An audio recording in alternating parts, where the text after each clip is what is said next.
Cerita dimulai dengan seorang pria kelelahan memanggil teman-temannya dan bertanya apakah dungeon ini yang mereka coba lakukan tidak terlalu sulit. Pria satu berteriak mengatakan bahwa bala bantuan guild akan datang dan mereka hanya perlu bertahan sedikit lebih lama. Tetapi mereka yakin bahwa pada kecepatan ini semua orang akan mati. Sampai tiba-tiba seorang pria muncul dengan buku di tangannya dan menyuruh semua orang untuk mundur. Semua orang berbalik untuk melihat siapa itu, dan segerombolan tombak menghujani monster itu. Pria dengan telepon di dahinya, baru saja aku perhatikan itu, mengatakan bahwa, ya, itu benar-benar dia, dan bertanya kepada pria yang melakukan siaran langsung apakah mereka dapat melihat pemburu para pemburu. Pria legendaris Sinbad adalah orang yang berdiri di depan mereka.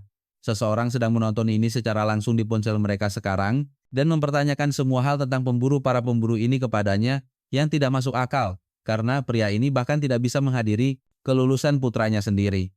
Ya, kamu sudah bisa tahu kan, anak yang mengumpat di sana mungkin adalah anak haram itu. Teman datang dan bertanya mengapa dia sendirian, dan seorang pemuda yang agak canggung mengatakan mereka sibuk. Orang-orang itu memintanya untuk mengambil foto, dan dia membantu sambil berpikir bahwa selalu seperti ini, ayahnya selalu sibuk ketika dia pulang. Dia melihat ibunya agak lelah, dia merawat adiknya yang telah koma selama 12 tahun. Melakukan gerakan kaki itu, kurasa untuk menjaga otot tetap fleksibel, hal semacam itu kan, untuk berjaga-jaga jika dia bangun. Seseorang bertanya, mengapa dia tidak pergi ke wisuda, dan dia hanya menjawab bahwa dia seharusnya sudah tahu alasannya. Dengan marah dia berteriak untuk kedamaian dan bertanya mengapa tidak, itu hanya satu hari yang dia butuhkan. Sepertinya semua orang di sana hanya peduli tentang saudara perempuannya, tetapi kemudian seseorang muncul di belakangnya dan mengatakan bahwa dia berteriak terlalu banyak. Dia melihat ke belakang, itu ayah terburuk kan? Sinbad si pemburu para pemburu. Dia akan bertanya bagaimana si brengsek itu bisa sampai di sana secepat itu, tetapi sang ayah hanya mengatakan dia sudah menyuruhnya untuk tidak meninggikan suaranya. Di rumah, Sung Yun berbalik tersenyum dan sang ayah ingin tahu kemana dia pergi. Anak kita mengatakan dia akan pergi ke ruang pelatihan. Sang ayah mengatakan dia sudah memberitahunya berulang kali dengan bakat yang dia miliki, tidak mungkin baginya untuk menjadi seorang pemburu. Akan jauh lebih baik jika dia menyerah saja pada hal itu.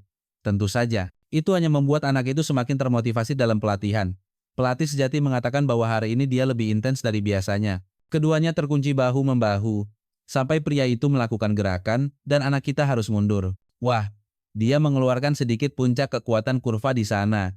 Aku pikir si brengsek itu sama sekali tidak punya kekuatan. Serangan itu mengarah ke Ju Hyong dan mulai melilit pedang tetapi dalam sedetik pria itu menghancurkan segalanya. Sung Yun kasihan tidak mengerti apapun dan berada di tanah dalam sedetik. Pria itu masih mengejeknya mengatakan mungkin akan berhasil kali ini jika rantai miliknya tidak begitu lemah. Mungkin dia akan bertarung lebih baik jika dia tidak mencoba mengandalkan kekuatan itu. Beberapa waktu kemudian di restoran, pelatih mengatakan dia akan membayar makanan hari ini karena dia dipukuli, tetapi Sung Yun mengatakan tidak ada gunanya mencoba membayar siapapun ketika dia juga bangkrut. Yang mereka inginkan hanyalah agar mereka terus berlatih. Jo Daniel bertanya mengapa dia ingin berlatih lebih banyak.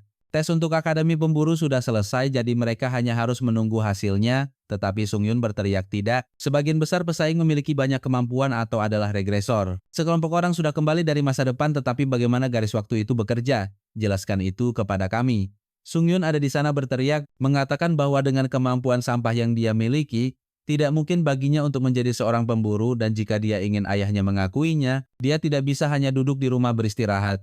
Jo Daniel melihat dan mengatakan bahwa semua ini hanya membuktikan bahwa kamu harus menyerah.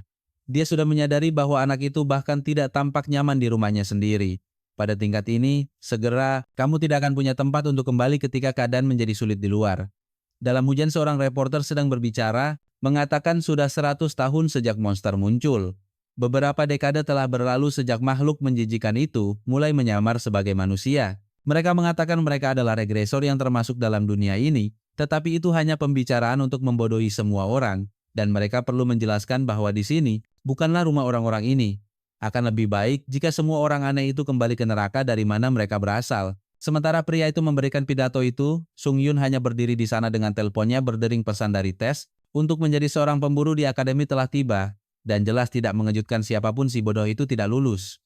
Semua orang melihat dan melihatnya berteriak atau mengatakan bahwa tempat dia tinggal ini sudah menjadi neraka. 10 detik kemudian dia hanya berdiri di sana seperti pecundang di tengah hujan di tanah teleponnya berdering dengan ibunya menelpon. Dia menjawab agak canggung, bertanya ada apa, dan di adegan berikutnya dia tiba di rumah semua ketakutan dokter mengatakan itu gila. Untuk melihat seseorang yang koma selama 12 tahun bangun dalam kondisi yang sebenarnya tidak terlalu buruk.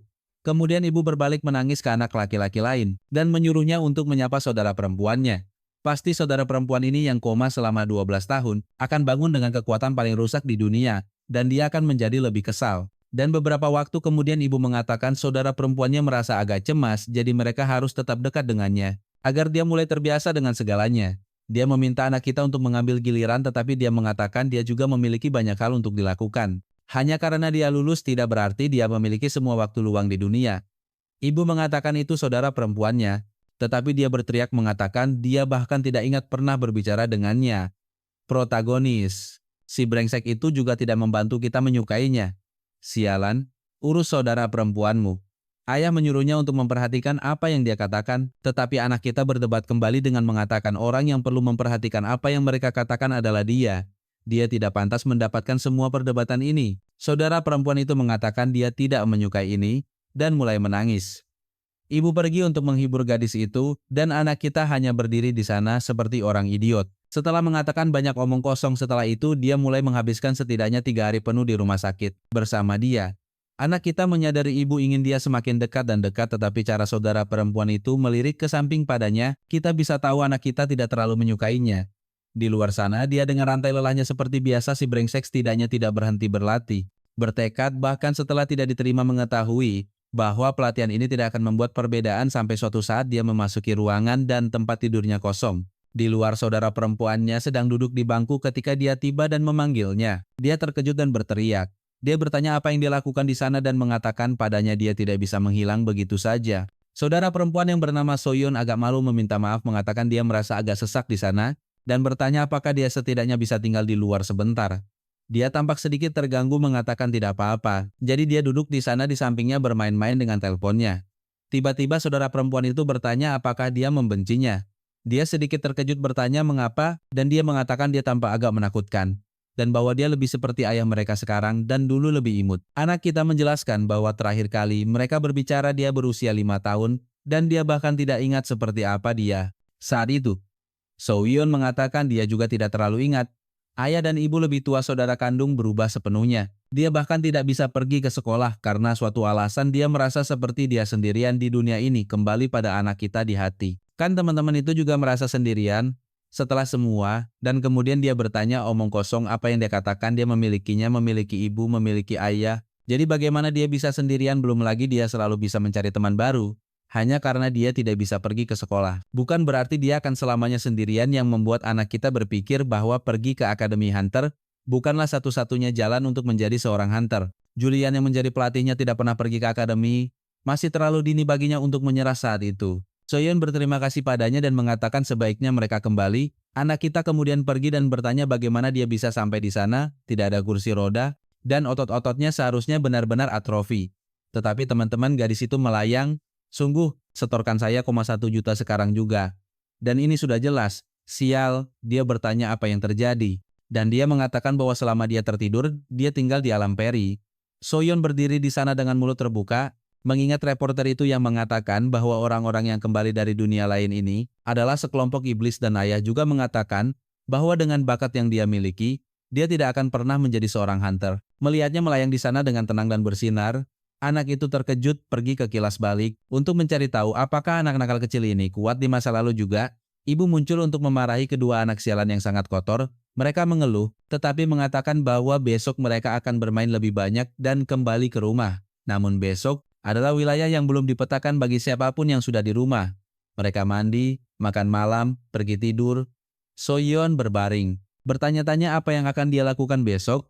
Tetapi pada saat itu seorang peri biru aneh muncul dan mengatakan dia telah dipilih untuk pergi ke dunia mereka dan bertanya, apakah dia tertarik untuk menyelamatkan tempat itu setelah itu? Soyeon menghabiskan sekitar 6 bulan di dunia lain itu, tetapi ketika dia kembali, dia menemukan bahwa 12 tahun telah berlalu di dunianya. Dan sekarang di rumah sakit seorang pria mengatakan bahwa dia yakin putrinya adalah seorang returni, gelang di lengannya, seharusnya semacam kemampuan terbangun tetapi itu tidak berhasil pada mereka yang membawa kekuatan dari dunia lain. Pria itu kemudian meminta Suyan untuk berbicara tentang tempat yang dia kunjungi. Dia hanya mengatakan itu, Peri menjelaskan apa yang bisa dan tidak bisa dia lakukan.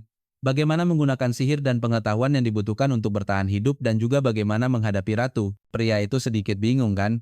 Dia menyuruhnya untuk berbicara tentang ratu ini. Dia mengatakan bahwa ratu ini adalah orang jahat di dunia itu, dan ada janji bahwa jika dia bisa memberinya pukulan, dia bisa kembali ke dunia ini. Pria itu bertanya, apakah dia kembali setelah membunuh ratu dan gadis itu berteriak mengatakan tidak? Dia berhasil menyelesaikan konflik dengan berbicara dan juga tidak mempelajari sihir berbahaya apapun. Pria itu meskipun mengatakan bahwa semua itu tidak penting, kekuatan returni selalu berbahaya. Itu karena sebagian besar permainan cukup kuat untuk menyelamatkan dunia lain. Itu saja sudah cukup baginya. Untuk memastikan bahwa kekuatan yang dia terima melebihi kekuatan seorang hunter peringkat S, terakhir, adalah umum bagi kemampuan seorang returni, berbeda dari yang mereka miliki di dunia lain. Itulah mengapa kerabat perlu mengawasinya dan menghentikannya menggunakan kemampuan apapun. Besok kantor hunter akan menghubunginya. Di pintu, Sung Yun mendengar semuanya dan langsung pergi. Seorang pria mengingat bahwa dalam tes hunter, mereka mengatakan bahwa keterampilan fisiknya sebenarnya bagus untuk menjadi seorang hunter. Masalahnya adalah kemampuannya, tidak berguna dalam pertempuran melawan monster. Itu karena daya tahan rantainya lebih buruk daripada rantai biasa. Itulah mengapa kemampuannya dinilai peringkat F. Oh man, saya pikir itu seperti rantai, keren Kurapika. Tetapi anak-anak kelaparan dengan beberapa rantai Walmart. Saat itu saudara perempuan itu muncul agak canggung dan bertanya apakah dia tidak terkejut. Dia tidak perlu takut, selain itu tidak ada yang berubah dari masa lalu. Tetapi Sung Yun hanya menyuruhnya untuk pergi. Bung, gadis malang itu agak mencut dan mengatakan dia lebih suka sendirian. Oh Sung Yun gadis malang, dia di sana gemetar mencoba memahami mengapa tetapi dia hanya membentaknya dan menyuruhnya untuk menghilang. Bung, dengan itu, dia bangkit dan pergi dari sana. Dia berada di jalanan sendirian lagi. Tiba-tiba dia berhenti dan bertanya pada dirinya sendiri, apa yang dia lakukan? Mengapa dia begitu menyedihkan seperti ini? Di tengah pertanyaan-pertanyaan ini, dia memperhatikan orang-orang agak berkumpul dan bertanya-tanya mengapa. Di tengah kerumunan ada ayahnya berumuran darah seperti biasa, kan? Pria ini bekerja keras. Sementara itu, adik perempuannya berada di rumah sakit melihat keluar jendela mengingat omelan yang dia dapatkan. Dia tidak tampak seperti anak laki-laki dari sebelumnya, dan tiba-tiba dia menghilang dan lepas landas. Terbang men, dia terbang sedikit di atas kota dan berhenti di depan taman bermain yang sama. Dari masa lalu, mengingat ibu mereka merawat mereka berdua, yang dia inginkan hanyalah kembali ke masa-masa itu. Dia mulai menangis mengulangi bahwa dia ingin kembali ketika tiba-tiba beberapa pria muncul di belakang dan dia berbalik. Yang berambut pirang di sebelah kanan bertanya apa yang dia lakukan di sana. Jika dia baik-baik saja, dia tidak benar-benar tahu bagaimana menjawab dan dia berkata, tempat ini telah ditinggalkan untuk waktu yang lama karena dungeon break yang terjadi. Tidak baik bagi orang miskin untuk ingin tidur. Di sekitar sini dia mundur agak mundur saat mereka mendekat ketika dia akan mengatakan bahwa dia baik-baik saja. Dan tahu jalan kembali entah dari mana pria itu memukul kepalanya. Bung, apa-apaan ini? Gadis itu lemas dan jatuh rata ke tanah. Jelas bajingan itu masih mengatakan bahwa jika dia memukulnya, dia bisa menyimpannya. Tetapi teman-teman, gadis itu bangkit kembali. Pria itu bertanya, apa yang terjadi, bagaimana mungkin anak nakal itu bisa bangun? Dan dari kelihatannya dia tidak senang menerima pukulan di kepala. Teman-teman bertanya apakah pria itu bahkan tidak tahu bagaimana menggunakan tongkat bisbol jika dia tidak bisa meledakkan kepalanya. Dan pria itu mengatakan itu tidak masuk akal. Tongkat bisbol semuanya kotor, dia pasti memukul dengan keras sementara itu. Soyeon bertanya-tanya mengapa dia memukulnya seperti itu. Pria itu mendekat lagi, mengatakan bahwa mungkin cara ini akan lebih baik tetapi pada saat itu, dia mengarahkan tangannya dan mengatakan bahwa jika mereka terus maju, dia akan menembak. Teman-teman, kalian bertiga sebaiknya mundur. Bung, aku bisa melihat kalian akan ditusuk. Jelas ketiga karakter sampingan bersemangat untuk menyelesaikan bagian mereka dalam cerita. Kemudian Soyeon mengingat sebuah buku sihir yang diberikan peri kepadanya. Ini adalah sihir dasar yang disebut busur dan anak panah. Dia tidak perlu khawatir, karena siapapun yang terkena itu tidak mati secara normal. Mereka hanya tetap membantu untuk waktu yang singkat, namun saat dia menembak, bung, lihat serangan merah itu mengenai, ekspresi pria itu berubah segera, dan Soyeon ingat bahwa pria dari guild memperingatkannya saat seorang returni kembali ke dunia ini, kemampuan mereka berubah sepenuhnya, dan bung dia membuka kawah yang begitu dalam sehingga kamu bisa melihat kedua orang di belakangnya. Pria itu jatuh di sana di tanah hanya noda sisa, dan begitu mudah melihat tangannya sendiri, bertanya-tanya mengapa itu terjadi kembali ke anak kita di saat kerumunan. Bung, ada ayah memegang pria YouTube itu di lengan semuanya mati dan hancur, semua orang bertanya apakah dia benar-benar mati, dan bahkan ayahnya tidak menyadari bahwa Sung Yun ada di sana menyaksikan semuanya. Calon Mr. Beast ditangkap, dan ayah bertanya mengapa dia ada di sana. Dan kapan saudara perempuan itu? Anak kita agak canggung bertanya, apakah dia bahkan bisa pergi jalan-jalan? Ayah memberinya tatapan dan bertanya, apakah itu pertama kalinya dia melihat mayat? Anak kita mengatakan ya dan ayah kemudian mengatakan 4 dari 10. Itulah tingkat kematian di industri hunter tahun lalu dari 10 orang. 2 menderita cedera yang sangat serius. Biasanya apa yang tertinggal menjadi trauma dan berpura-pura menjadi seorang hunter. Dan pola itu berlaku seumur hidup, tanpa pengecualian untuk pemula atau veteran dan memahami bahwa ini adalah jenis dunia tempat dia tinggal. Dan ingin tahu, apakah anak itu benar-benar percaya diri dan ingin bertahan hidup dalam sesuatu seperti ini. Entah dari mana Sung Yun benar-benar panik, sudah melihat dia akan menyerah karena takut pada ayahnya dan mengatakan tidak. Ayah hanya meletakkan tangannya pada pria itu dan mengatakan dia yakin putranya tidak bisa menanganinya. Itulah kenapa anak laki-laki itu juga kacau. Keluarga terkutuk sudah di luar rumah sakit melihat ke dalam. Dia bilang memang selalu seperti ini. Dia benar-benar tidak punya kemampuan apapun, dan dia mencoba menyangkal kenyataan, atau menolak bahwa dia lemah, mengingat saat dia dulu melihat ayahnya. Dengan semua pemburu itu dalam barang curian mereka, mungkin semuanya sudah mati, dia bahkan tidak tahu lagi apa yang ingin dia lakukan. Pada saat itu, sambil bertanya pada dirinya sendiri, menjadi pemburu adalah yang benar-benar dia inginkan. Dia melihat saudara perempuannya menerbangkan orang mereka. Dia mendekat, agak gelisah dan dengan cepat menyadari dia berlumuran darah dan di sana dia mendapatkannya dari ayah mereka. Dia menyuruhnya untuk turun bertanya apakah dia terluka dan apa yang terjadi. Lalu Soyeon tersadar lagi. Dan ingat orang itu berkata kemampuannya bisa berbahaya, dia mulai mengulangi agar dia tidak mendekat. Sementara dia tidak mengerti apapun saat itu, dia ingat orang yang dia ledakan dengan tembakan panah. Menyuruhnya untuk menjauh dan entah dari mana sebuah cahaya meledak di sana di tengah hutan. Beberapa waktu kemudian dia terlempar ke pohon. Semua hancur juga di tengah segalanya saudara perempuan itu dikelilingi oleh aura ungu dan seseorang berkata, ada seseorang yang menghancurkan bangunan, dia menjadi gila menangis sementara beberapa anak muda bertanya apakah dia sudah kehilangan akal. Apa yang terjadi gadis malang itu mengulangi pada dirinya sendiri, bahwa dia ingin menghentikan ini. Tetapi pada saat yang sama mengatakan dia tidak ingin berhenti. Dan benar-benar kehilangan kendali, dia menyuruhnya untuk pergi, pohon-pohon ditebang, menebas kemana-mana, sungguh. Sekarang aku mengerti mengapa reporter itu mengatakan para returni ini datang dari neraka. Mereka benar-benar melakukannya. Bagian terburuknya adalah Sunya tahu bahwa menggunakan kekuatan secara sembarangan di jalan akan membuatnya dieksekusi. Apa yang akan dia lakukan? Dia bisa mencoba menghentikannya, memperingatkan ayah mereka, tetapi polisi akan tiba jauh lebih cepat daripada dia. Saat itulah dia memikirkan sesuatu dan bertanya pada dirinya sendiri, apakah tidak ada yang bisa dia lakukan tetapi melihat dirinya sendiri dia tahu. Dia tidak punya kesempatan melawan dia. Hal terbaik yang bisa dia lakukan adalah lari. Pada akhirnya semua ini bukan salahnya.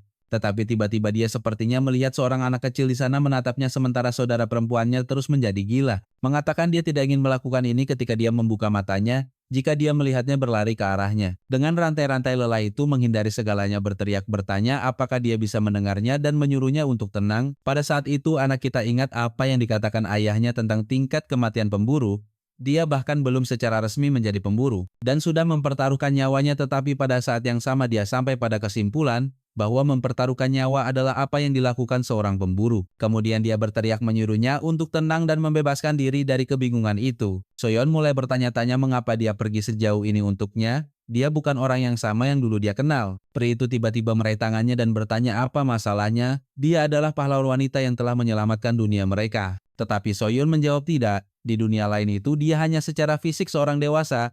Dia tidak punya teman dan berbahaya. Dia baru saja tiba dan sudah membunuh banyak orang. Semua orang membencinya. Peri itu meskipun mengatakan itu tidak benar, setidaknya dia belum pernah melihat siapapun mempertaruhkan nyawanya sendiri untuk menyelamatkan seseorang yang mereka benci. Rantai itu mendekat dan di adegan berikutnya dia melemparkan anak laki-laki itu dengan dia di lengannya menangis. Masalahnya adalah polisi mengepung tempat itu. Benar, jadi semuanya tidak akan berjalan lancar untuknya. Anak kita melihat dirinya sebagai seorang anak kecil yang bahagia, dan mengatakan bahwa setidaknya dia berhasil melakukan itu. Orang lain muncul dan bertanya kepada temannya apakah dia melihat apa yang dilakukan anak itu. Dengan itu insiden itu ditangani oleh polisi, mereka memastikan tidak ada yang sampai ke berita, tetapi hasil yang jelas adalah benar. Soyeon berakhir di penjara. Penjaga muncul dan mengatakan jam kunjungan telah dimulai sambil dipimpin menyusuri lorong. Dia ingat betapa ibunya menangis begitu dia tahu dia akan ditangkap. Pria itu membuka pintu dan dia pikir itu akan menjadi ibunya. Tapi siapa di sana? Itu ayahnya. Dia duduk di sana semua merosot mencoba menjelaskan semuanya, tetapi dia menyela dan berkata, dia ada di sana untuk mengeluarkannya dari tempat itu. Wanita berkacamata yang datang dan berbicara dengannya memiliki kekuatan untuk membaca ingatan orang. Dia dapat melihat dalam ingatan bahwa dia diserang terlebih dahulu dan menggunakan kekuatannya untuk membela diri. Menurut hukum, tindakan penggunaan kekuatan itu dibenarkan, jadi jelas dia tidak bisa dipenjara untuk itu, karena Soyun hanya dari dunia peri. Dia tidak mengerti semua tindakan yang dibenarkan ini penggunaan kekuatan hal-hal hukum benar, tetapi ayah menjelaskan pada dasarnya. Itu berarti dia tidak bersalah, dan itulah mengapa dia akan dibebaskan dengan canggung. Dia mencoba mengatakan dia membunuh seseorang. Tetapi ayah mengatakan orang yang dia tembak tidak mati, ada banyak pengguna yang dapat pulih dari segala jenis luka. Jadi dia mungkin baik-baik saja sekarang. Penyembuh di dunia ini diperkuat ya, orang itu baik-baik saja. Tetapi Sylvia hanya menangis mengatakan dia merasa lega. Ayah tidak mengatakan apa-apa. Dan kemudian wanita berkacamata itu bertanya apakah mereka sudah selesai berbicara. Dia di luar. Dan mengatakan ya, kemudian wanita itu menjelaskan bahwa mereka tidak dapat membayar tagihan rumah sakit dan dia pasti akan menghadapi hukuman untuk itu. Ayah menjawab bahwa semuanya baik-baik saja. Dia sudah lega bahwa itu akan berakhir seperti ini. Wanita itu mengatakan kepadanya untuk tidak khawatir karena semua orang di sana berutang sesuatu kepada pemburu hebat. Shinbik apa yang ingin dia ketahui adalah mengapa dia begitu yakin untuk mengatakan bahwa orang yang dia serang pasti sudah mati. Shinbik mengatakan bahwa mungkin ketika dia mempelajari kebenaran, dia akan lebih stabil secara emosional. Wanita itu berkata, itu masuk akal dan menyerahkan dokumen menyuruhnya untuk mengambilnya. Di sini dia membaca dokumen untuk putrinya. Tiba-tiba dia mengerutkan kening dan bertanya siapa yang mengirim ini. Rupanya orang dari telepon itu muncul. Pasti dia yang mengirim kekacauan ini. Sementara itu Sungyun bahkan belum pulih dan sudah kembali ke latihannya. Bakat hebat anak laki-laki itu adalah melempar rantai yang menangkap kaleng. Dia berdiri di depan seorang pria di sana, yang tampaknya tidak terlalu terkesan. Dia ingin tahu siapa orang gila itu dan pelatih menjawab, dia juga tidak tahu. Pria itu mengatakan untuk tidak terlalu khawatir tentang dia, dan untuk terus melakukan apapun yang mereka lakukan. Sunyam meskipun menjawab bahwa dia tidak bisa fokus dengan komentator sialan di sampingnya berbicara omong kosong. Pria itu, namun, bertanya apakah itu benar-benar. Karena dia apakah dia benar-benar akan mengatakan dia tidak bisa fokus dalam pertarungan nyata. Karena sesuatu yang sepele semacam kesepelahan itu, pasti akan terjadi di ruang bawah tanah dan jika dia tidak bisa berkonsentrasi, hanya karena seseorang makan keripik di sebelahnya itu sudah menunjukkan dia belum siap saat itu juga. Sumyun maju dan bertanya, apakah orang tua itu mengenalnya? Orang ini akan memulai perkelahian sekarang? Sumyun akan berbicara tentang seberapa banyak dia berlatih, tetapi pria itu hanya bangun dan mengatakan dia tidak peduli, dan mengatakan bahwa dia mengenali anak laki-laki itu benar-benar memiliki kemampuan fisik yang baik, tetapi kemahirannya sangat buruk. Anak kita bahkan tidak menyadari bahwa pria itu dalam 1 detik sudah berada di belakangnya. Pria itu berkata, rantai-rantai yang dia ciptakan dengan energinya sendiri sangat mengerikan karena dia terpaksa terus mengkonsumsi hanya untuk dapat mengendalikannya. Belum lagi dia menggunakan terlalu banyak kekuatan dengan setiap tindakan, dan mereka juga tidak tepat. Dia perlu memahami itu. Para profesional bahkan tidak menggunakan banyak kekuatan. Dia meraih kantong keripik dan mengatakan ini adalah bagaimana itu dilakukan. Dengan 1 pukulan semua kaleng tertusuk. Dia bertanya, apakah anak laki-laki itu mengerti? Dan anak kita benar-benar terkejut. Hal tergila adalah sekantong keripik yang dibungkus dengan energinya masih utuh. Sementara Junong bertanya-tanya siapa pria ini. Pria itu berjalan ke arah anak kita dan mengatakan bahwa bahkan dia tidak tahu kekuatan sejatinya. Kemudian dia mengeluarkan gulungan dan mengatakan ini adalah alat yang memanggil returni dan dia ingin dia membawanya lebih dekat ke rantai. Detik dia menyentuhnya, item itu menghilang dan dia mengatakan sekarang dia mengerti mengenai anak-anak kita. Apakah kamu ingat apa yang terjadi di rumah sakit? Karena dia jelas melihat saat rantai anak laki-laki itu menyentuh, saudari itu benar-benar memadamkan kekuatannya. Dengan kata lain, dia memiliki bakat yang belum pernah dilihat sebelumnya untuk menyegel kekuatan Eternis. Mencoba menggunakan rantai itu sebagai senjata adalah definisi sebenarnya dari bakat yang disia-siakan. Sonya yang bingung bertanya bagaimana dia tahu semua ini, dan siapa dia sebenarnya. Dia memperkenalkan dirinya sebagai Ji Yang, seorang pemburu profesional, dan seorang profesor di Akademi Kemampuan Khusus, dan hari ini dia ada di sana untuk merekrut si brengsek itu. Benar. Anak kita benar-benar membeku dan mengatakan dia sudah gagal dalam tes masuk. Ji Geong mengatakan untuk tidak khawatir tentang itu. Dia memiliki wewenang untuk mendaftarkan siswa manapun di sana, dan kemampuan yang dimiliki anak itu sudah cukup, tetapi tentu saja dia yang membuat keputusan akhir. Apakah dia ingin bergabung dengan akademi atau tidak? Anak itu tiba-tiba memasang wajah aktor bodoh. Itu mengatakan apa ini hampir menangis ya Tuhan. Dia baru saja kehilangan 10 poin oral. Pria itu tertawa dan menyambutnya di akademi pemburu. Tetapi tiba-tiba sesuatu terbang ke arahnya. Jiong berbalik dan berhasil menangkapnya di udara. Pria. Wah, itu kertas itu. Dan ini Simbek yang marah dan memancarkan aura menuntut agar Ji yang menjelaskan sekarang apa yang direncanakan dengan itu, tetapi Ji yang berbalik dan menjawab bahwa itulah yang seharusnya kamu tanyakan. Sementara ayah itu panik, Somyeon tidak mengerti apapun yang sedang terjadi.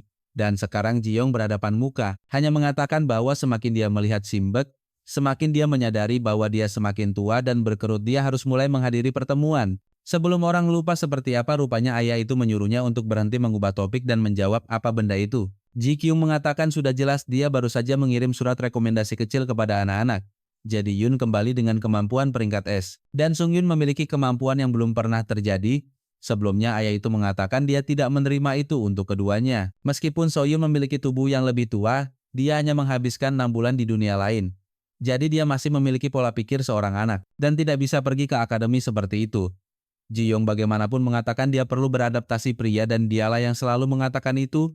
Selain itu, tampaknya kekuatannya lepas kendali saat ini, tanpa mengetahui cara menggunakan kekuatannya dia, pada dasarnya adalah bom. Dan satu-satunya kesempatan adalah berlatih dengan para ahli di sekolah. Tetapi ayah itu mengatakan bahwa dia sendiri sudah cukup untuk melatihnya. Dia melirik ke samping dan mengatakan bahwa selain itu anak laki-laki itu tidak memiliki bakat, dan dia memberitahu anak kita bahwa dia perlu memahami tekad tanpa kekuatan, hanya mengarah pada kematian. Inilah anak kita, yang emo satu saat dan heboh berikutnya.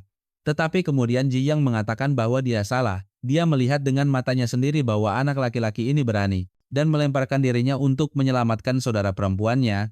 Dia memiliki keberanian yang dibutuhkan untuk menjadi seorang pemburu. Tetapi Shin Baek menjawab bahwa itu bukan keberanian. Itu kecerobohan. Dia berbalik ke anak kita dan bertanya, apakah pada saat itu dia tahu apa kemampuan saudara perempuannya? Dan jika dia benar-benar berpikir dia bisa menghentikan kekuatannya. Sung Yun yang bengkok mencoba menjelaskan bahwa dia hanya takut dia akan terluka. Tetapi ayah itu memotongnya dan mengatakan itulah masalahnya, dia tidak fokus pada hasilnya. Satu-satunya alasan dia masih hidup sekarang adalah karena dia beruntung kemampuannya berhasil kali ini. Tetapi apakah dia akan hidup sebagai pemburu yang berjudi dengan keberuntungan setiap saat? Wu Jae-hyung mencoba merekomendasikan anak laki-laki itu, tetapi tidak ada hal yang surat itu tidak akan memberinya perlakuan khusus. Pada akhirnya dia hanya berakhir di akademi itu untuk dihancurkan oleh kompetisi pria ayah ini, benar-benar tidak membantu juga. Brengsek sekali menjatuhkan putranya sementara keduanya berdebat.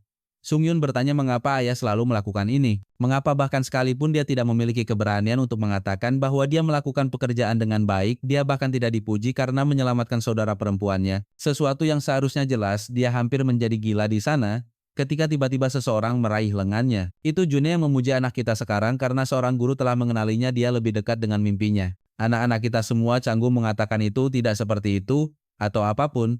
Tetapi pria itu menyuruhnya untuk tidak terlalu memikirkannya. Yang perlu dia lakukan hanyalah mengikuti jalan yang dia yakini benar.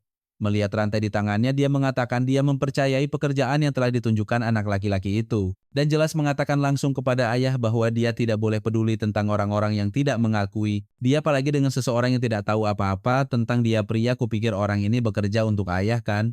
Seperti semacam mata-mata.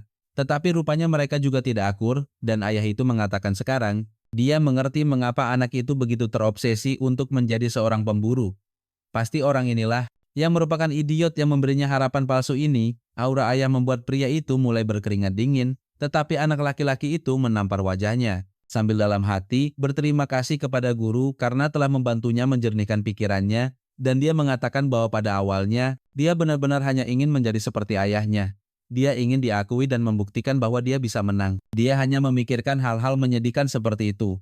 Tetapi, hari itu di rumah sakit, hal-hal benar-benar berbeda. Dan sekarang jika dia siap, pria dia akan menjadi seorang pemburu, bahkan jika itu berarti harus bertarung melawan ayahnya. Tetapi Sinbik berbalik dan mengatakan, dia tahu kata-kata saja tidak cukup baginya untuk memahami sesuatu. Pria meletakkan tangannya di bahu anak laki-laki itu mendekat ke telinganya dan menyuruhnya untuk maju dan mencoba. Kemudian anak kita bahkan tersentak. Dan ayah itu mengatakan bahwa sebentar lagi, dia akan menyadari bahwa dia tidak dilahirkan untuk menempuh jalan ini. Dia mencoba mengikuti ayah akan memberinya 1 tahun untuk masuk ke Dewan Siswa. Jika dia bahkan tidak bisa melakukan itu, dia akan dipaksa dibawa pulang. Ji Kyung mencoba mengatakan sesuatu, tetapi ayah itu hanya menyuruhnya untuk diam. Dan memperingatkan bahwa Sung Yun lebih baik melindungi saudara perempuannya, kekuatannya sama sekali tidak stabil dan suka atau tidak. Satu-satunya pilihan adalah mengirim anak laki-laki itu. Dia lebih baik memastikan dia hidup damai di sekolah. Dan seperti kondisi pertama, jika terjadi sesuatu dia akan segera dibawa kembali. Dia bertanya, apakah anak laki-laki itu mengerti dan tentu saja dia mengatakan ya kan. Yang satu mendengarkan ayahnya pria dengan itu, pria itu melepaskannya, dan berjalan pergi. 3 orang ditinggalkan di sana tampak seperti orang bodoh, mengatakan mereka benar-benar berpikir mereka akan mati sudah di jalan Gion. Memanggilnya bertanya apakah dia tidak bertindak terlalu jauh, mengatakan anak laki-laki itu harus masuk ke dewan siswa, dia harus tahu itu. Hanya yang terkuat yang bisa masuk ke posisi itu, dia menjadi peringkat F dan masih di tahun pertama. Itu tidak mungkin. Ayah bagaimanapun mengatakan bahwa jika anak laki-laki itu memiliki keberanian untuk mengatakan di hadapannya, bahwa dia akan menjadi seorang pemburu, itulah yang paling tidak bisa dia lakukan. Teman itu terus mendesak dan kemudian Shimbake mengatakan dia tidak pernah ingin menjatuhkan siapapun ke jalan ini. Tetapi mengingat bahwa anak kita mengatakan dia ingin menjadi seperti dia berbalik dan mengatakan bahwa pada akhirnya, dia akhirnya menyeretnya juga kembali di rumah sakit. Jadi Yun sedang melihat surat penerimaan, dan sangat senang dengan itu. Bulan Februari berakhir dan ada anak kita berlatih dengan rantai lelahnya. Maret datang dengan perubahan mendadak. Pria itu adalah kapal untuk para siswa Akademi Pemburu, dan sekarang itu berangkat. Teman-teman, bab berikutnya ada apa dengan dia mengatakan kamu pasti berbohong. Masih ada orang di sana, seluruh tempat terbakar. Sepertinya itu ayah kan? Dengan tangan yang membunuh semua orang. Dan anak kita berteriak mengatakan, seorang pemburu seharusnya tidak bertindak seperti itu. Tiba-tiba dia bangun di tempat tidur, rambut putih. Kupikir itu bukan protagonis. Siapa orang ini? Aku bahkan tidak akan mencoba menebak terlalu banyak kan? Kita akan segera tahu. Salah satu kelas bertanya, apakah dia baik-baik saja kan? Karena sepertinya dia berteriak dalam mimpinya. Dia mengatakan ya. Dan kemudian pria itu mengatakan dia pasti siswa baru, karena ini pertama kalinya dia melihatnya di sana. Salah satu dari kelas memperkenalkan dirinya sebagai Haji Won, nama yang keren. Seorang siswa tahun kedua dan yang berambut putih berjabat tangan, dan mengatakan namanya Sil Subin, senang bertemu denganmu. Kami berada di atas kapal. Saudara-saudara itu melihat sebuah kotak penuh perbekalan. Bertanya-tanya mengapa mereka mendapatkan begitu banyak barang. Apakah kita akan mendapatkan alur cerita bertahan hidup di hutan seperti Hunter x Hunter? Aku setuju saja, aku mengerti, itu koper anak kita, dan sepertinya dia mencuri banyak barang dari ayahnya. Sial, aku di sini melamun sendirian. Tiba-tiba saudara perempuannya bangun dan berkata dia akan melihat-lihat. Dia menyuruhnya untuk tidak pergi sendirian, tetapi dia berkata dia akan meneleponnya jika terjadi sesuatu. Dia tahu kamarnya 105 dan sampai jumpa. Anak kita menyadari dia membesarkan seorang anak. Dia melihat keluar jendela berpikir, yang penting adalah untuk mengetahui apa yang akan mereka lakukan mulai sekarang. Sementara itu ada seorang pria berambut pirang di dek, mengatakan bahwa kehidupan baru di sekolah ini akan penuh dengan pertemuan yang dia butuhkan untuk berteman dengan orang-orang kuat. Benar, untuk membuat hidup lebih mudah, tetapi itu hanyalah apa yang dipikirkan seorang pemula, dan itulah mengapa Haji Won bertingkah seperti itu. Rupanya dia tidak waras, dan 2 orang di sampingnya mencoba mencari tahu apa yang dibicarakan orang gila ini. Si pirang kembali normal, dan mengatakan bahwa mendekati siswa lain itu baik, tetapi lain kali akan lebih baik membawa seorang gadis yang sangat cantik, seusianya, yang memakai kacamata meminta maaf mengatakan orang gila ini, Wujin, agak kecanduan wanita. Aku tidak menyalahkan bajingan itu, dan di sana dia kesal mengatakan dia sudah mencari kemana-mana, dan belum melihat siapapun, tapi lihat, siapa yang akhirnya dia lihat, memberi makan burung. Dia agak sedih karena burung-burung itu tidak mengambil keripiknya ketika tiba-tiba dia menjatuhkan tasnya. Tetapi pada saat yang sama Wujin muncul, mengambilnya dan mengembalikannya. Dia dengan manis berterima kasih padanya, tetapi orang ini, dia tidak waras. Langsung dia mengatakan bahwa dia tidak bisa menarik perhatian burung, tetapi dia berhasil menarik perhatian orang lain. Dia sedikit bingung. Sementara temannya bertanya-tanya apakah tidak apa-apa membiarkan orang gila ini terus bertingkah seperti itu. Haji Won menjawab bahwa karena dia tidak melarikan diri, itu adalah revolusi. Banyak orang di sana sudah berpartisipasi sebelumnya. Satu-satunya kekurangan adalah acara tersebut untuk membayar biaya yang sangat mahal. Subin mengatakan masuk akal untuk membayar setelah semua siapapun yang lulus dari sini. Tidak perlu khawatir tentang pekerjaan lagi, tetapi mengingat pemburu yang membakar segalanya. Dia mengatakan tidak semua orang pantas mendapatkan kualifikasi itu. Haji Won melirik dan bertanya-tanya kemana Wujin pergi dengan gadis itu. Dia mengatakan yang terbaik adalah mengikuti karena orang itu tidak waras. Dan di sana mereka pergi. Adegan berikutnya sudah di kamar. Dia membawa pria itu untuk bertemu anak kita. Atau sebenarnya membawanya untuk melaporkannya. Karena saat itu dia mengatakan anak kita harus melupakannya. Orang ini mengikutinya. Dia bertanya apakah dia punya pacar dan bahkan menyentuhnya. Detik berikutnya dari luar. Teman-teman melihat si bodoh ditenang keluar dari kamar. Dia memberitahu anak kita bahwa mereka bisa berbicara sedikit. Tetapi beberapa dari Anda sudah pergi untuk memukulinya. yang memakai kacamata datang untuk membantu sementara Subin hanya duduk di sana seperti apa yang terjadi. Sepertinya adegan berikutnya anak kita menjelaskan bahwa dia telah tertidur selama 12 tahun. Dan saat itu orang-orang mulai meminta maaf kepada penggemar yang mengatakan mereka tidak tahu tentang itu. Anak kita mengatakan tidak apa-apa dan meminta maaf karena memukul mereka. Tiba-tiba kemudian pria berkacamata mengatakan bahwa dia dan Subin pasti seumuran. Dan pria itu menyapa anak kita, yang karena tampan seperti itu tidak terlalu peduli untuk membalas sapaan beberapa saat. Kemudian di luar, Haji Won bertanya apakah dia berada di departemen pemburu. Dan dia mengatakan ya, pria itu ingin tahu apakah ada pemburu. Dia adalah penggemar atau yang dia sukai. Anak kita mengatakan bahwa secara pribadi tidak. Ayahnya adalah seorang pemburu, jadi dia sedikit terpengaruh. Kemudian pria itu ingat bahwa namanya adalah Jae Sung Yoon. Dan bertanya apakah dia kebetulan mengenal Shin Baek dan ya, seperti yang kita bayangkan mata Subin sudah terbuka lebar. Dia ingat bajingan itu saat anak kita mengatakan yaitu ayahku si bodoh membeku. Sementara yang lain terkejut bertanya, apakah dia tidak berbohong, mengatakan mereka adalah penggemar, dan semua itu. Tetapi Subin ingat betul siapa Jae Shin Baek, dan sekarang dia hanya duduk di sana, bahkan tidak tahu bagaimana memprosesnya. Tepat di depannya adalah putra dari orang itu. Haji Won mengatakan bahwa ayahnya adalah panutan ketika dia masih muda dan bermimpi menjadi seorang pemburu. Dia selalu memandangnya untuk inspirasi. Anak kita bertanya, apakah dia tidak ingin menjadi seorang pemburu lagi? Dan dia menjelaskan bahwa sekarang, dia berada di Departemen Teknik Sihir. Dia tidak memiliki bakat untuk menjadi seorang pemburu. Tidak. Itu karena dia peringkat E. Anak kita terus berpikir, dan dia ada di sini. Tetapi dia peringkat F. Dan tepat pada saat itu saudara perempuan itu mengatakan hal itu, dan mereka bertiga terkejut. Anak kita menjadi agak canggung, dan Haji Won ingin tahu bagaimana dia menjadi seorang pemburu. Dan diterima jika dia peringkat F, jadi Vienna sudah melompat masuk sebelum dia bisa mengatakan apapun menjelaskan bahwa mereka diterima melalui rekomendasi. Dia menggosok kepalanya berputar dari sisi ke sisi, tetapi pasti kita akan berakhir membencinya. Benar. Lalu dia memanggil Haji Won dan mengatakan bahwa jika dia berlatih keras, dia mungkin juga akan menjadi seorang pemburu seperti dia. Atau setidaknya Anda tahu berhasil masuk ke departemen untuk mengikuti tes, jelas Subin. Pasti berpikir bahwa anak nakal ini hanyalah anak manja yang ada di sana. Karena ayahnya, perjalanan berlanjut dengan Haji Won. Mengajari saudara perempuannya cara bermain di Nintendo Switch, Woo Jin melontarkan rayuan pada para gadis dan anak kita mondar-mandir. Saat itulah dia melihat Woo Jin di sana di tepi dan pergi untuk bertanya, apakah dia merasa mabuk laut? Dia menjawab, ya dan anak kita berhenti di sampingnya. Kemudian pria itu bertanya mengapa dia ingin menjadi seorang pemburu. Beberapa dari dia mulai mengatakan sesuatu tentang ayahnya, tetapi Seo Subin menyela dan mengatakan, bukan itu yang dia tanyakan. Dia ingin tahu apa keyakinannya, apa pola pikirnya entah dari mana. Pria itu mencoba untuk sepenuhnya menjadi mode pelatih dan mengubah anak itu. Dia ingat saat ketika dia melihat dirinya sendiri sebagai seorang anak, tetapi mengatakan dia tidak yakin, dia belum memikirkan hal itu secara mendalam. Seo Subin kemudian mengatakan, bahwa ketika Anda menonton berita, Anda melihat semua jenis orang yang menjadi pemburu tentang motivasi yang tepat. Mereka yang hanya ingin menghasilkan uang dengan mudah atau menjadi terkenal. Anak kita setuju bahwa ada orang seperti itu. Dan pria itu tidak berhenti berbicara mengatakan bahwa orang-orang itu tidak mengerti bahwa menjadi seorang pemburu tidak hanya membawa keuntungan, itu juga membawa tanggung jawab. Itulah mengapa dia membenci pemburu. Sumyeon yang bingung bertanya itu, mengapa dia ingin menjadi salah satunya yang dia jawab.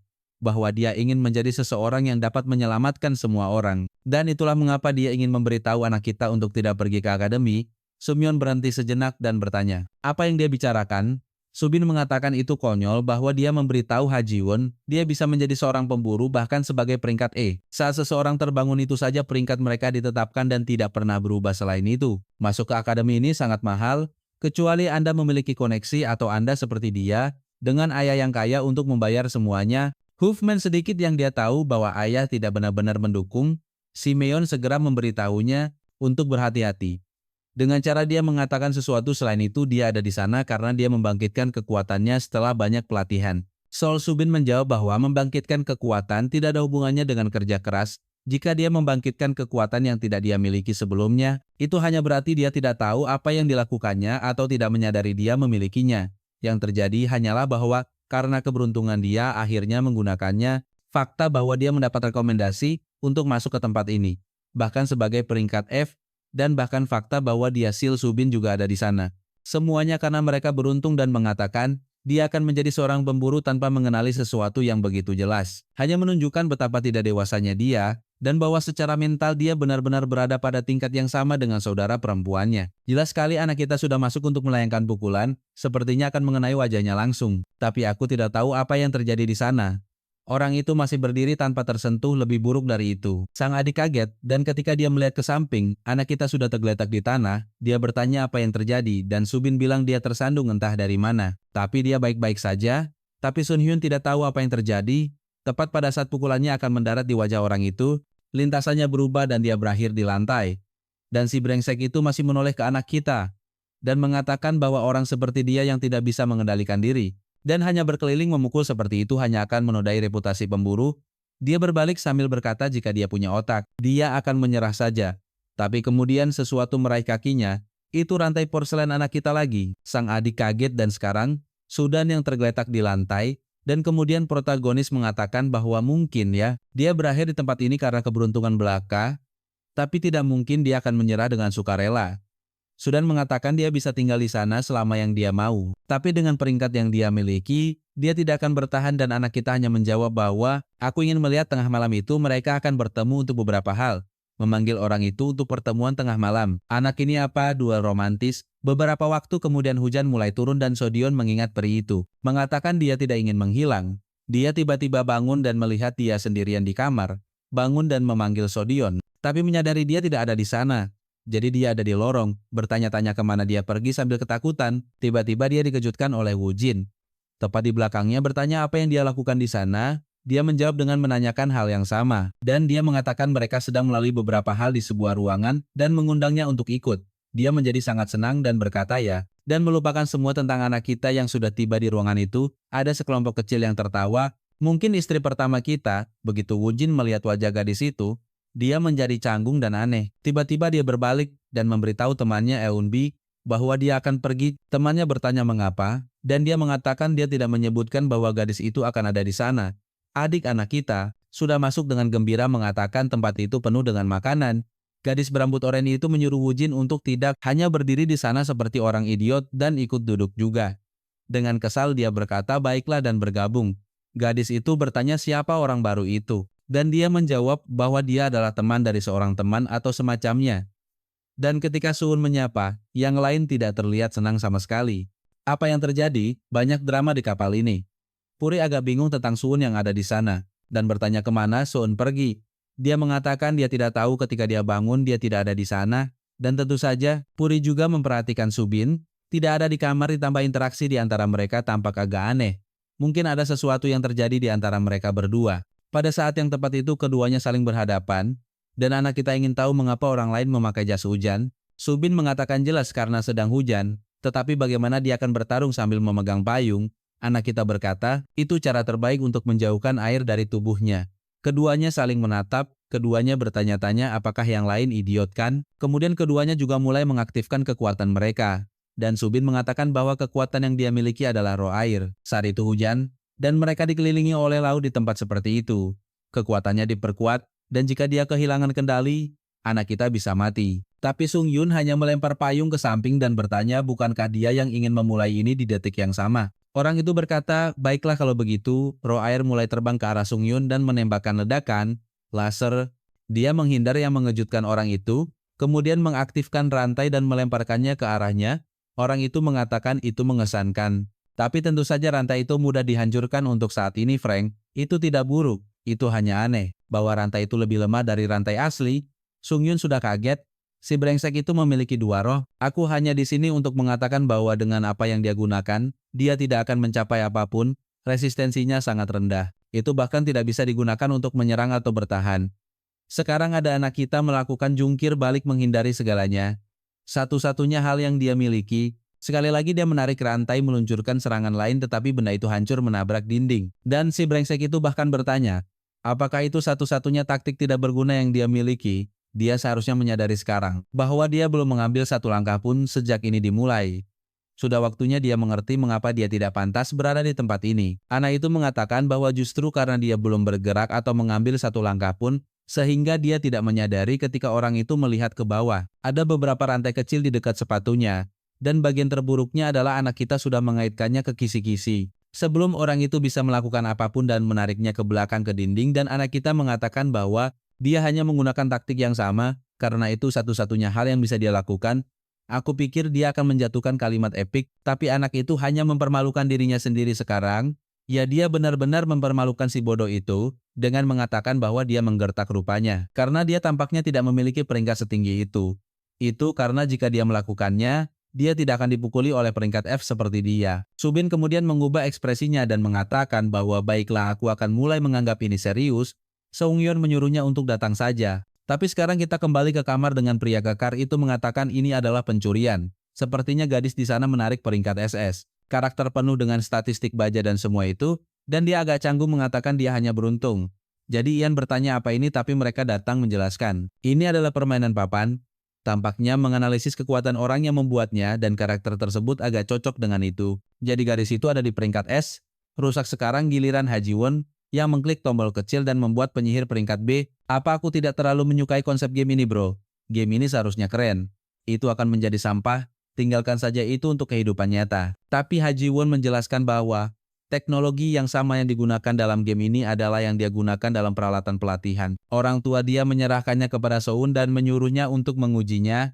Syukurlah benda itu tidak aktif. Tapi dia sedih ingin tahu persis mengapa tidak. Dia agak bingung. Pria berambut pirang juga tidak tahu dan gadis berambut oranye itu berkata, mungkin dia terlalu lemah atau tidak memiliki cukup kekuatan. Ketika tiba-tiba perangkat mengatakan bahwa kemampuan pemain 5 tidak dapat dianalisis, dan diperkirakan dia mungkin seorang regresi. Permainannya eksplisit dengan seorang gadis yang disiksa. Semua orang terkejut dan dia menerima kelas rahasia acak. Semua orang bersemangat mengatakan mereka iri. Ini gila Wujin. Kemudian berbalik dan bertanya, apakah ini benar-benar benar? Kemudian dia ingat bahwa Jiang mengatakan kepadanya, dia harus menyimpan rahasia dengan segala cara bahwa dia adalah seorang returner. Dia bertanya mengapa, dan dia menjelaskan bahwa sebagian besar regresor datang dengan banyak masalah seperti dia. Misalnya yang hanya kehilangan 12 tahun hidupnya. Dan itulah mengapa mereka kesulitan menyesuaikan diri dengan masyarakat dan akhirnya melakukan segala macam kejahatan dan dipandang rendah. Itulah mengapa banyak yang dianggap sebagai bencana berjalan dengan reputasi seperti itu. Lebih baik tidak ada yang tahu atau dia akan berakhir dihakimi kembali dalam permainan. Dia semua canggung mencoba menjelaskan semuanya tetapi Wujin hanya menyuruhnya untuk mengatakannya saja. Dan berhenti mengulur-ulur waktu, dia ingin mendengar ceritanya, dia tampak bersemangat ingin tahu tentang dunia lain. Dan apa yang terjadi di sana, dia mendapatkan kelas pembunuh naga. Sementara semua orang ingin tahu lebih banyak tentang dia, meskipun yang lain bersemangat dia jelas harus menyembunyikannya kan. Kasihan anak itu lemah pikiran dan sudah bersemangat, karena tidak ada yang takut padanya. Gadis berambut coklat itu mengatakan mereka tidak peduli tentang itu, dan pada saat itu dia menjadi bersemangat dan mengatakan oke, dia akan memberitahu mereka, tentu saja. Si rambut oranye itu sepertinya tidak menyukai ini sama sekali, ya kan? Dan langsung berkata, dia mendengar bahwa sebagian besar regresor menghadapi makhluk dan lawan yang tak terhitung jumlahnya. Apakah dia sudah membunuh seseorang saat itu? Soyeon ingat pria yang dadanya dia lubangi. Tetapi tepat ketika menjadi menarik lagi, kita kembali ke pengadilan.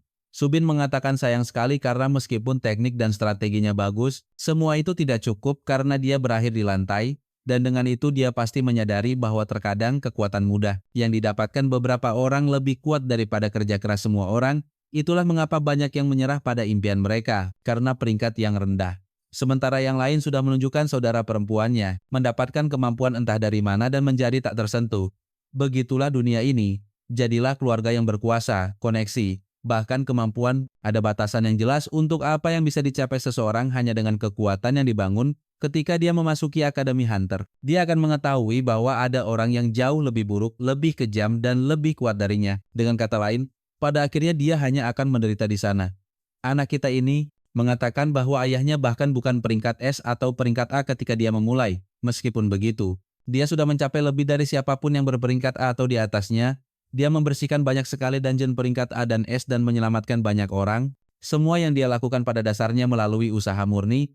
Dia mungkin peringkat F tetapi dia tidak akan menyerah begitu saja. Subin mengatakan bahwa rupanya dia tahu banyak karena ayahnya, dan dia bertanya, apakah dia ingat gerbang peringkat S yang muncul di kota Mapo 7 tahun lalu.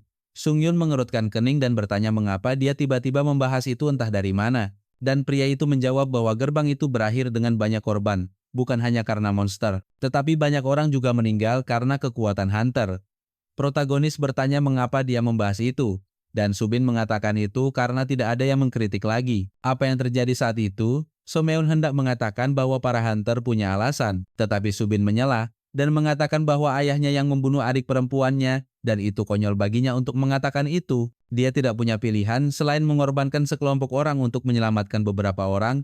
Seorang hunter harus melindungi semua orang. Sekali lagi dia bertanya apa yang coba dilakukan Sil Subin, mengapa dia melakukan semua ini, dan hunter seperti apa yang ingin dia menjadi. Sementara semua ini terjadi, ada seseorang yang aneh mendengarkan dari samping. Dan tentu saja sekarang kita kembali tepat pada saat ketika gadis berambut oranye itu bertanya, apakah dia sudah membunuh seseorang? Tidak ada yang bisa mengatakan apapun dan jelas, Soyeon menjadi canggung. Dia agak terpeleset dalam kata-katanya, dan tiba-tiba berdiri mengatakan dia akan pergi ke kamar mandi. Dia meletakkan tangannya di dadanya, tampak sedikit malu dan melarikan diri. Si bodoh tertawa. Dan kemudian Haji Won bertanya pada Miju mengapa dia membahas itu. Entah dari mana dia agak meminta maaf dan mengatakan gadis itu ada di departemen teknik. Bahkan Haji Won mengatakan tidak, dia ada di departemen hunter.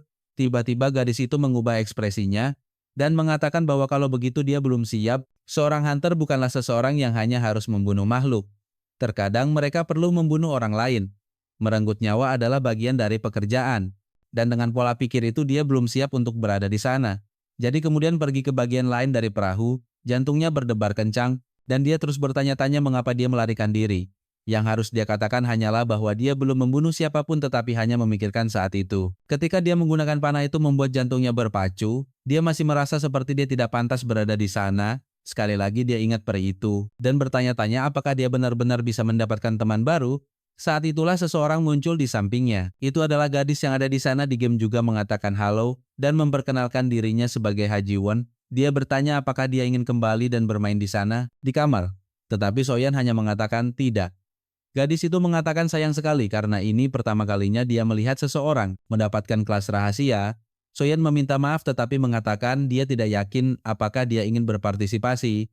Memikirkan apa yang dia alami membuatnya takut. Mokdan mengatakan dia mengerti bagaimana perasaannya. Dia terbangun terlambat ketika dia sudah di sekolah menengah. Masalahnya adalah, itu terjadi saat dia berada di tengah kelas. Dia kehilangan kendali, dan sebagian besar teman-temannya terluka parah. Tetapi meskipun begitu dia percaya pada dirinya sendiri, dan dia tidak akan membiarkan siapapun mengintimidasi dia, terutama karena dia mendapatkan kembali kendali. Dan berhasil selamat dari itu semua yang harus dia lakukan, adalah berusaha keras agar hal seperti itu tidak terjadi lagi. Kemudian Soyeon ingat ketika dia berbicara dengan Sayan yang merupakan peri mimpi dan bertanya apakah tidak ada batu menangis di sana sebelumnya dan bagaimana itu bergerak. Peri menjelaskan bahwa dia hanya berbicara dengannya dan batu itu pergi. Ya, itu benar-benar batu menangis dan sekarang masuk akal dan Peri menjelaskan bahwa dia berbagi rasa sakitnya dengan batu dan dengan itu terasa lebih baik dan pergi karena batu itu, awan dan orang-orang semua berbagi air mata yang sama dan begitulah banyak persahabatan terbentuk. Jadi Ian tersenyum dan berkata dia benar. Semua yang harus dia lakukan adalah mencoba sementara mereka berpikir untuk kembali ke kamar dan serangan terjadi dan menarik perhatian mereka. Mereka mengikutinya dan tentu saja berakhir tepat di tengah pertarungan protagonis saat ini. Ketika Subin berbicara tentang insiden Mapo 7 tahun lalu, Sunyo menjawab bahwa tidak ada yang menyalahkan ayah karena dia tidak bersalah saat itu, dia punya alasan, dan itu perlu tepat ketika pria itu berteriak bahwa saudara perempuannya meninggal, dan ayahnya adalah seorang pembunuh. Soyeon terkejut dan bersembunyi mencoba memahami apa yang mereka bicarakan. Dia hanya mendengar dengan jelas bahwa 7 tahun lalu, ayahnya telah membunuh saudara perempuan Soyeon, dan pria itu bertanya mengapa Soyeon ingin menjadi seorang hunter. Protagonis menjawab bahwa dia sudah tahu. Subin ingin menjadi seorang hunter yang menyelamatkan semua orang tetapi dia di sisi lain. Bahkan tidak pernah memikirkan tentang hunter seperti apa yang ingin dia menjadi dan dia tahu bahwa banyak orang di perahu ini berpikir dengan cara yang sama seperti dia tetapi terlepas dari apakah dia memiliki tujuan atau tidak. Jika dia menganggapnya serius dan memberikan yang terbaik, itulah yang penting pada akhirnya tetapi itu hanya membuat Subin semakin marah yang mengatakan itu. Mereka benar-benar berbeda satu sama lain. Dia masuk lagi tetapi anak kita berhasil menghindar, meraih perutnya dan melemparkannya ke tanah. Pria Sudan ini juga tidak benar di kepalanya. Entah dari mana dia mulai berteriak, laser menembak ke atas darinya, merobek awan. Kemudian salah satu roh datang tepat ke wajah anak kita dan mengirimnya ke tanah. Tetapi dia memperhatikan sesuatu yang aneh, roh-roh mulai menghilang dan sekali lagi seseorang kembali, tetapi sekarang mendaratkan pukulan tepat di tengah wajahnya. Saat itulah dia menyadari bahwa entah dari mana, seseorang telah menempatkan segel kekuatan di lengannya. Pasti itu ketika anak kita masuk dan meraihnya di perutnya. Kan, apa yang tidak bisa kamu pahami adalah mengapa seorang siswa biasa memiliki sesuatu seperti itu. Jelas kan? Bajingan itu mencuri segalanya dari ayahnya, dan kemudian anak kita mengatakan bahwa pada akhirnya dia masih dipukuli banyak. Subin yang marah datang kepadanya lagi. Sementara saudara perempuannya bertanya-tanya apa yang akan mereka lakukan. Kemudian seseorang muncul di sebelah mereka berdua bertanya apa yang terjadi di tengah pertarungan. Subin bertanya-tanya ada apa dengan orang ini yang memiliki tujuan yang tidak. Berarti seperti itu menganggap segala sesuatu begitu serius. Dia mengatakan bahwa terlepas dari tujuan apa yang penting adalah apa yang dia lakukan itu benar-benar salah, mereka sama sekali tidak sama. Kemudian Subin ingat hari dansa itu ketika dia bangun di padang pasir di antah-berantah di sekelilingnya. Ada banyak mayat dari sekelompok orang mati, dan terkubur hari itu dia berlari tanpa henti melalui reruntuhan. Bertanya-tanya mengapa itu terjadi padanya, kebetulan seperti apa yang membuatnya pantas mendapatkan neraka itu tanahnya basah kuyup oleh darah. Tetapi bintang-bintang bersinar lebih terang dari sebelumnya, dia tersandung jatuh ke tanah dan bertanya-tanya mengapa tidak ada yang membantunya dalam tragedi itu. Jika mereka pemburu, aku seharusnya membantu semua orang di sana. Lalu dia melihat ilusi dirinya yang lebih tua, mengatakan bahwa dia akan menjadi orang yang dibutuhkan seseorang yang akan menyelamatkan semua orang, dan sekarang dia mengingat Sunyan, mengatakan bahwa mereka sama. Tetapi dia yakin bahwa jika itu tidak benar, maka mereka benar-benar berbeda. Itu karena dia selalu bertanya-tanya, mengapa pemburu dengan kekuatan terbaik selalu hanya menggunakannya untuk keinginan egois. Dia kemudian memberitahu Sunyem bahwa dia perlu menganggap semua ini lebih serius. Sunyem meskipun hanya menjawab bahwa belajar tanggung jawab, dan mengapa dia ingin menjadi pemburu adalah alasan dia ada di sana. Mereka saling menatap sejenak ketika tiba-tiba mereka berdua mendengar sesuatu di samping, dan melihat seorang pria yang sangat aneh telah menembakkan tembakan ke udara. Dan anak kita bertanya siapa dia. Kita melihat sedikit lebih awal bahwa itu adalah Haji Won yang telah tiba. Pria bertanya apa yang mereka berdua lakukan dan mengapa mereka tidak berhenti saja. Dia berkomentar bahwa mereka bisa terluka, dan saat itu juga Soyeon mengingat pria yang dia bunuh. Gadis tenang sekarang tapi dia tenang. Mengatakan yang terbaik adalah menghentikan mereka segera. Pirium bertanya bagaimana dan dia mengatakan hentikan saja mereka berdua. Hanya menghalangi dan mereka akan berhenti. Tetapi pria itu mengatakan bahwa perkelahian antara orang-orang yang terampil seperti melompat ke dalam baku tembak. Lalu Sioban membayangkan bahwa jika dia melompat ke tengah perkelahian, itu bisa berakhir dengan mengaktifkan kekuatannya yang akan menjadi lebih buruk. Anak itu kemudian menatapnya dan menyuruhnya untuk tetap di sana. Aku akan menanganinya. Senjata yang dia tarik adalah alat ajaib, iklan, dan begitulah cara dia menembakkan tembakan dan membuatnya meledak. Semua drama ini hanya untuk anak ini menembakkan tembakan ke udara dan mencoba memberi mereka berdua pelajaran moral. Untungnya tepat setelah itu Jiong muncul dari belakang dan bertanya apakah dia benar-benar menembakkan senjata. Sejauh yang dia ingat, alat-alat ajaib tidak diizinkan di akademi atau di kapal. Jadi, mereka bertiga harus melalui disiplin. Adegan berikutnya dengan kapal berhenti di pulau, pria Wujin mengatakan dia kalah. Bahkan dia, yang dianggap sebagai salah satu siswa terburuk, belum pernah mendapatkan hukuman disiplin. Sebelum tiba di sekolah, Sun meminta maaf kepada Haji Won yang mengatakan tidak apa-apa. Tetapi pada akhirnya itu adalah kesalahannya, karena menembakkan senjata. Selain itu senjata itu, dia membawa sesuatu yang diminta guru untuk dikembangkan, jadi situasinya tidak akan seburuk itu baginya. Tetapi kemudian dia melihat anak kita dan mengatakan bahwa bagi mereka hal-hal akan menjadi lebih buruk. Bagaimanapun mereka menangani itu nanti, sudah waktunya untuk menuju ke asrama. Dia pikir itu aneh karena dia pikir dia akan tinggal di dekat Sumyon. Dan dia menjelaskan bahwa sebenarnya di pulau ini ada beberapa asrama yang tersebar di seluruh.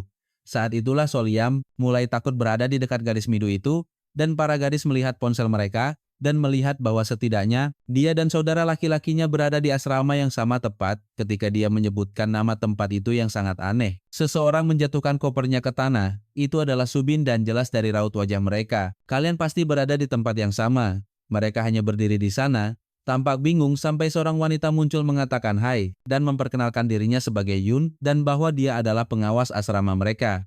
Jadi Ian mulai sedikit rileks, setidaknya garis aneh itu tidak bersamanya. Dan Modan mengatakan bahwa rupanya mereka bersama lagi, jadi itu akan menjadi hebat. Mengingat dia bersama saudara laki-lakinya dan satu-satunya temannya, dia yakin semester ini dimulai dengan baik.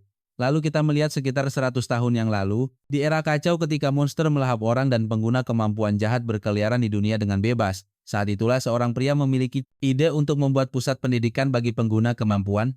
Setelah beberapa tahun dan menghindari mata pihak berwenang, dia menciptakan sebuah sekolah kecil sendirian di sebuah pulau terpencil beberapa waktu. Kemudian itu dikenal sebagai sekolah pemburu. Di tempat itu kebangsaan usia atau pendidikan tidak masalah selama Anda memiliki kemampuan dan terbangun. Anda bisa menjadi bagian dari itu. Bung, jangan beri kami pemasaran palsu itu. Kami sudah tahu bahwa jika seseorang payah, Anda menendang mereka keluar meskipun pulau itu tampak kecil. Perbedaan besar dengan sekolah ini adalah bahwa seluruh pulau adalah sekolah, Bung. Tidak hanya memiliki bahan berkualitas dan area pelatihan yang sangat baik, tetapi juga sejumlah besar informasi. Infrastruktur di sana sama canggihnya dengan kota besar. Dan apa yang memungkinkan itu adalah bahwa setiap pemburu yang bermimpi menjadi kuat, melihat tempat itu sebagai tempat perlindungan pendidikan, dan saat itulah Sylvia tiba yang tidak tahu tentang prestise tempat itu, dan berpikir dia baru saja tiba di beberapa sekolah biasa. Dia bersiap-siap, dan anak kita muncul, memberitahunya bahwa upacara penerimaan akan segera dimulai. Dan dengan demikian semester pertama, tahun pertama dimulai. Aku punya perasaan aneh, karena cerita ini sudah meledakkan seorang pria menjadi dua, dan sekarang semuanya sangat tenang. Anda tahu saya merasakan bahaya dan kekacauan akan datang. Hari upacara di kamar asrama, anak-anak kita mengatakan bahwa dia akhirnya tiba. Itu Soyan dan dia ingin tahu di mana orang lain itu. Hajiwan menjelaskan bahwa Subin masih bersiap-siap untuk pergi ke sana. Dan bunga anak itu agak aneh kan? Siapa yang perlu bersiap-siap untuk sebuah upacara? Dia mengatakan itu jelas dia perlu bersiap-siap. Terutama karena dia adalah perwakilan mahasiswa baru tahun ini. Dan kemudian ada Subin bersumpah atas nama 2.625 siswa baru, bahwa mereka akan mengikuti semua aturan sekolah. Anak kita bertanya-tanya, bagaimana orang yang didisiplinkan, bahkan sebelum tiba di pulau itu, sekarang menjadi perwakilan, tetapi dia dipaksa untuk mengakui bahwa jika dia adalah perwakilan, maka setidaknya dia harus memiliki salah satu bakat terbaik. Meriam air yang dia lihat menembak ke langit menunjukkan bahwa dia memiliki kemampuan untuk memberikan kerusakan sebanyak peringkat A. Tetapi bagaimana jika mereka tidak bertarung di kapal saat hujan? Atau jika dia juga tidak menyiapkan hal penyegel kekuatan itu, dia tahu bahwa jika Suman habis-habisan sejak awal, peluangnya untuk menang akan jauh lebih rendah, tetapi masalahnya seperti yang dikatakan ayahnya, dia tidak hanya harus bertahan hidup, dia harus masuk ke Dewan Mahasiswa, dia tidak punya waktu untuk bahagia, hanya karena dia diterima. Kelas dimulai tepat setelah upacara, dan dia membayangkan bahwa karena itu adalah sekolah pemburu, dia akan bisa mempelajari banyak hal keren. Saat itulah Hyun muncul, pengawas, dan mengatakan bahwa Soyeon harus kembali ke asrama. Ashley menjelaskan bahwa kelasnya akan berbeda karena dia bahkan belum menyelesaikan sekolah dasar. Dan Yeon mengatakan bahwa untuk beberapa hari pertama sekolah sementara yang lain menghadiri kelas pagi, dia akan belajar untuk lulus ujian kesetaraan. Dia bertanya apa itu.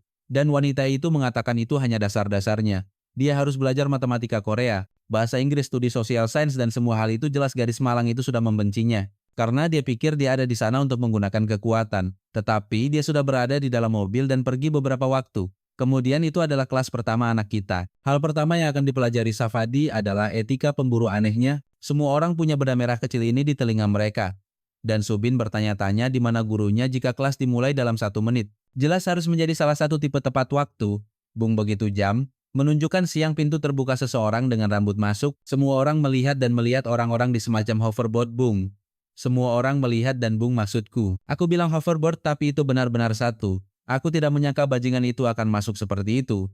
Pria itu melihat semua orang dan menjatuhkan. Dan senang bertemu dengan Anda. Hanya dalam bahasa Jepang memperkenalkan dirinya sebagai Haji Wonjin. Dan dia menyambut semua orang di kelasnya. Sebelum hal lain dia ingin memperjelas bahwa dia membenci sekolah tidak hanya yang ini.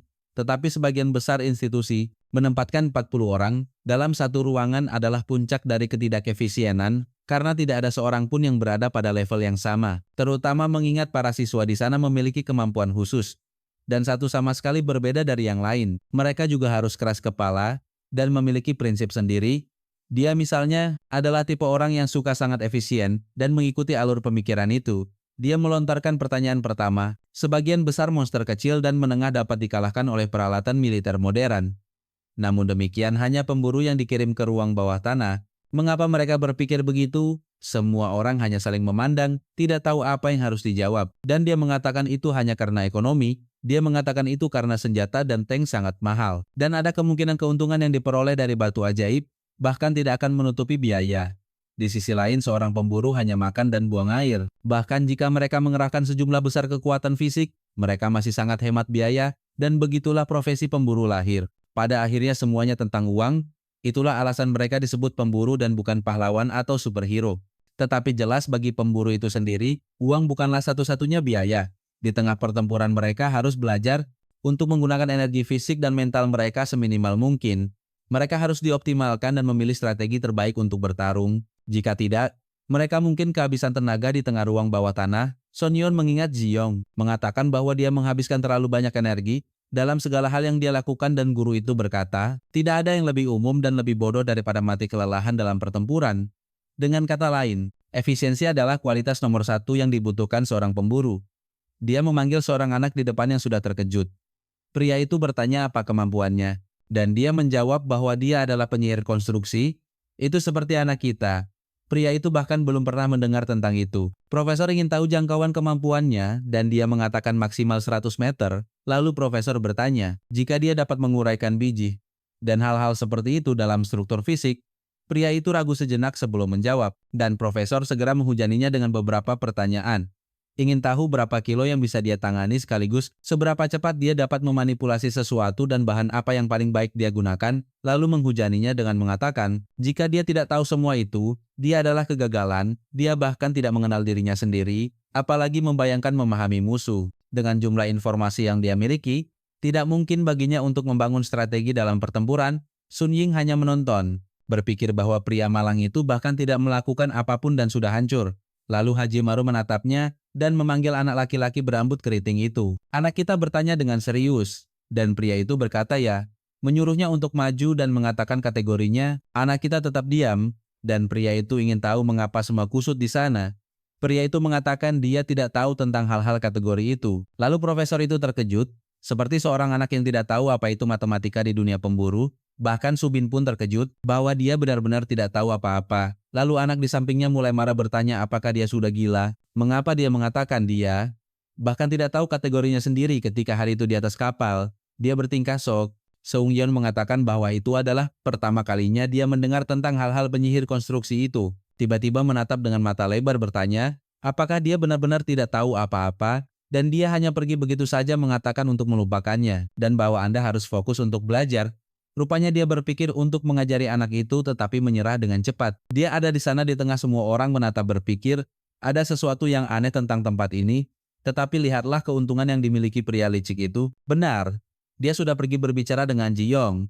Pria itu mengatakan dia sibuk, tetapi anak kita benar, meminta sedikit bantuan. Sudah duduk dia menjelaskan bahwa semua orang berbicara seperti Anda tahu hal-hal tentang kelas. Dan apapun itu, sangat penting. Dia merasa aneh, meskipun karena dia sudah membaca banyak buku, Anda tahu file di internet dan semua itu. Tetapi dia tidak tahu apa-apa tentang ini. Ju Hae-young bersandar dan mengatakan internet, dan buku tidak akan membantunya. Dalam kasus ini lalu dia mendekat dan bertanya, apakah dia bisa bertanya sesuatu? Apakah dia setidaknya memiliki lisensi pengguna kemampuan? Sedikit canggung Sung Hyun mengatakan belum, dan langsung pria itu tersentak bertanya, bagaimana itu mungkin? Bahkan jika dia tidak ingin menjadi pemburu, pengguna kemampuan harus memilikinya. Gadis kita menjelaskan bahwa dia tidak pernah bisa mendapatkannya. Karena anak-anak dan remaja membutuhkan izin orang tua, langsung Gi-on mengerti, benar. Itu adalah kesalahan bajingan Shimbek yang melakukan segalanya untuk menghentikannya menjadi pemburu. Dia kemudian menjelaskan bahwa setidaknya saudara perempuannya yang merupakan returner harus memiliki lisensi. Tetapi wah, dia semua bingung bertanya lisensi untuk apa. Yan rupanya mendapat telepon dari Gi-on benar dan baru mengetahui ini sekarang juga. Pada saat itu dia menutup teleponnya dan anak kita berkata, tidak apa-apa ketika dia menjadi dewasa dia akan mendapatkannya. Tetapi pria itu mengatakan dia kacau jika itu masalahnya. Juga dia ingin tahu bagaimana anak-anak itu berlatih jika dia tidak tahu apa-apa. Sung Yeon berkata, dia selalu berlatih secara fisik dengan Ju Yang, tetapi Ju Yang selalu mengatakan dia tidak bisa mengajari banyak tentang kemampuan anak itu. Karena itu terlalu kompleks dan dia tidak tahu apa-apa tentang itu. Tetapi Ji Yang mengatakan itu tidak terjadi pasti. Dia tidak melakukannya bukan karena dia tidak tahu tetapi karena dia tidak bisa. Anak kita bingung bertanya mengapa dan pria itu mengatakan bahwa ketika Anda mendaftar, Anda harus menandatangani lisensi khusus dan itu pada dasarnya menciptakan fakta. Fakta itu yang memastikan bahwa setiap pemburu dengan lisensi memberitahu orang lain tentang kemampuan, koneksi itu menghubungkan semua energi pemburu sehingga itu adalah sesuatu yang mustahil untuk dipatahkan. Itulah mengapa informasi yang beredar di media atau di internet hanyalah puncak gunung es. Selain itu sebagian besar info sebenarnya palsu, hanya untuk membingungkan semua orang. Sun Yang bingung bertanya, mengapa ada begitu banyak batasan pada kontrol ini? Dan jelas Ji Yong berkata, itu karena kemampuan sangat berbahaya secara alami. Bahkan pengguna kemampuan yang paling tidak signifikan pun dapat membunuh banyak orang. Tergantung pada bagaimana mereka menggunakannya, dan masalahnya adalah bahwa kemampuan itu tidak terlihat. Anda tidak bisa begitu saja mengambilnya dari tangan seseorang seperti pistol, yang membuat kematian yang disebabkan oleh mereka bahkan lebih sulit untuk dilacak atau dipahami. Semua orang mempelajari kekuatan ini dengan mudah. Keselamatan publik akan kembali sekitar 100 tahun ketika ada kematian di mana-mana. Anak kita hanya menggaruk-garuk kepalanya, namun tidak pernah mendengar apapun tentang semua ini dan Giaman sama seperti saya. Menyadari anak ini luar biasa dan melewati neraka, karena ayah terkutuk itu yang tidak mengajarinya apapun, dan memastikan dia tidak memiliki kesempatan. Meskipun begitu, anak itu membuatnya terkesan dia memiliki naluri yang terlatih dengan baik dan aneh bahwa dia telah sampai sejauh ini. Dalam kondisi yang tidak menguntungkan sekarang dia senang, karena dia yakin anak itu memiliki bakat. Dia kemudian memberitahu anak itu bahwa setidaknya ada kabar baik, bahkan tanpa lisensi siswa akademi ini akan mendapatkan yang diperlukan. Kualifikasi, dia menyerahkan kepadanya sebuah kubus biru, dan mengatakan itu disebut kubus biru. Nama itu cocok, dan ini memberi akses ke jaringan informasi eksklusif untuk pemburu itu untuknya sekarang. Dia akan mengiriminya pesan nanti, dan Anda harus mempelajari situs yang dia atur sebanyak mungkin. Sung Yun berdiri dan pria itu hanya menyuruhnya untuk tidak memberitahu siapapun bahwa dia tidak tahu apa-apa ini. Menjadi sekolah paling bergengsi di dunia pemburu yang merupakan elitisme tertentu dalam hal kemampuan, dan dia tidak menginginkannya. Mengacaukan peluangnya untuk bergabung dengan Dewan Siswa sejak awal, tetapi benar, dia sudah tahu dia mengacau tetapi mengatakan dia akan berhati-hati. Sementara itu Soyeon juga menerima Q, tetapi yang itu merah gadis itu menyuruhnya untuk menekannya. Benda itu terbuka, dan dengan itu dia dikonfirmasi sebagai siswa. Sebuah jendela kecil muncul di sana. Dan wanita itu berkata, itu seperti ChatGPT, tanyakan saja apapun tentang pemburu, dan itu akan menjawab. Dia terkejut, benda itu akan memberitahunya segalanya. Dan kubus itu berkata ya, tanyakan saja dan itu akan berbicara. Dia bersiap-siap, dan kemudian bertanya, jika itu tahu tentang insiden yang terjadi di Mapo 7 tahun lalu, dia ingin tahu persis apa yang terjadi hari itu. Sistem menjawab bahwa kata-katanya ambigu dan tidak mengerti insiden seperti apa yang dia maksud. Dia akan mengatakan, itu adalah insiden, di mana banyak orang meninggal, dan ayahnya ada di sana. Tetapi wanita itu sudah menyela dan mengatakan pertanyaan semacam itu bukanlah ide yang baik. Bagaimana kalau mengajukan pertanyaan yang persis seperti pertanyaannya? Teman-temannya bertanya tak lama. Setelah guru menyuruhnya untuk melihat obrolan sekolah rupanya, beberapa pesan anonim mengundang orang untuk makan. Yang lain memposting foto kucing jadi yang mengatakan itu terlihat cukup normal. Dan wanita itu berkata ya, para siswa sebenarnya normal, tidak gila di kepala seperti orang-orang tertentu. Sampai sebuah pesan muncul menanyakan siapa yang ada di kelas teori pemburu hari ini. Ada seorang pria di sana yang tampaknya tidak tahu apa-apa. Orang itu bertanya siapa namanya, dan orang lain menjawab bahwa itu adalah seorang pria bernama Jae Sumian. Sepertinya anak itu bahkan tidak tahu kategorinya sendiri.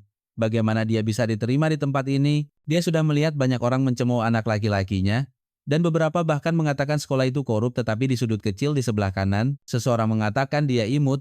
Di mana kamu gadis nakal? Tunjukkan dirimu kepada kami. Sementara itu, anak kita berjalan-jalan di sekolah sudah melakukan beberapa studi. Benar kan?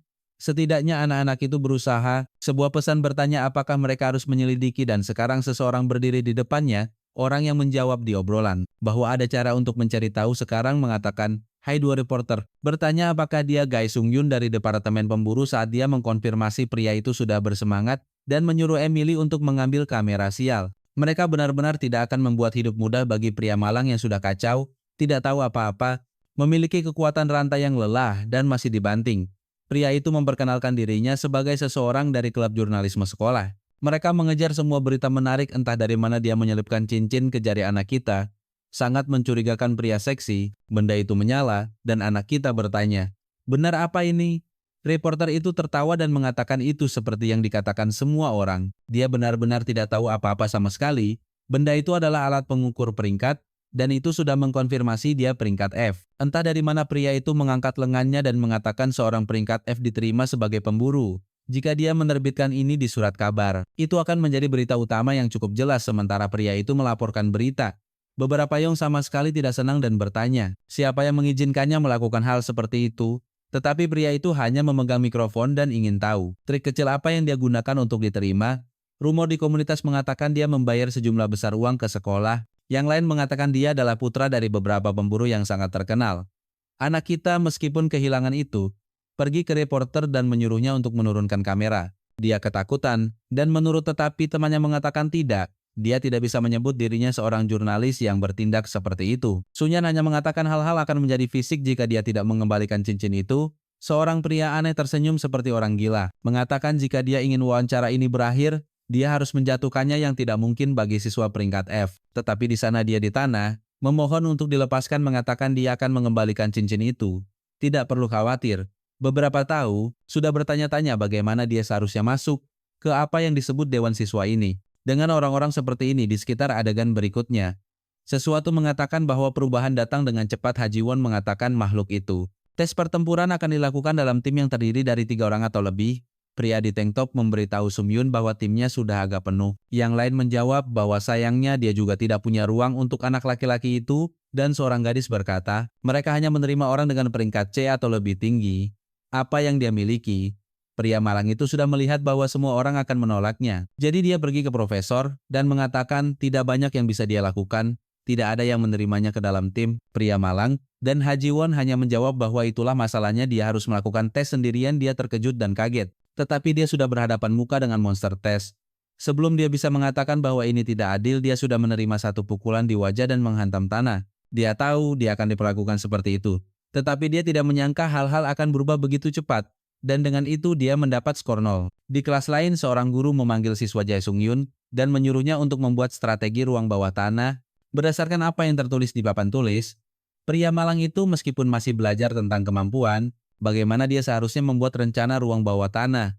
Pria itu terus menembakkan pertanyaan padanya dan dia mendapatkan semuanya salah. Dan kemudian guru sudah menimpanya dan ingin tahu mengapa dia bahkan berada di tempat ini. Dia hanya meminta maaf. Benar kan? Agak marah tetapi tidak bisa banyak bicara, sudah di kafetaria. Dia di sana merenung dalam kemarahan. Dia tidak peduli tentang para siswa. Tetapi para guru adalah sampah seperti ini dan sudah membuatnya kesal karena bajingan itu terus menanyainya. Seluruh kelas belum lagi jelas dia memberinya pertanyaan tersulit. Bagaimana dia seharusnya tahu kelemahan monster yang muncul pada tahun 1986. Kemudian Soviet muncul dan memberi anak kita sedikit hai. Tetapi dia terkejut, Moden datang dan mendorongnya.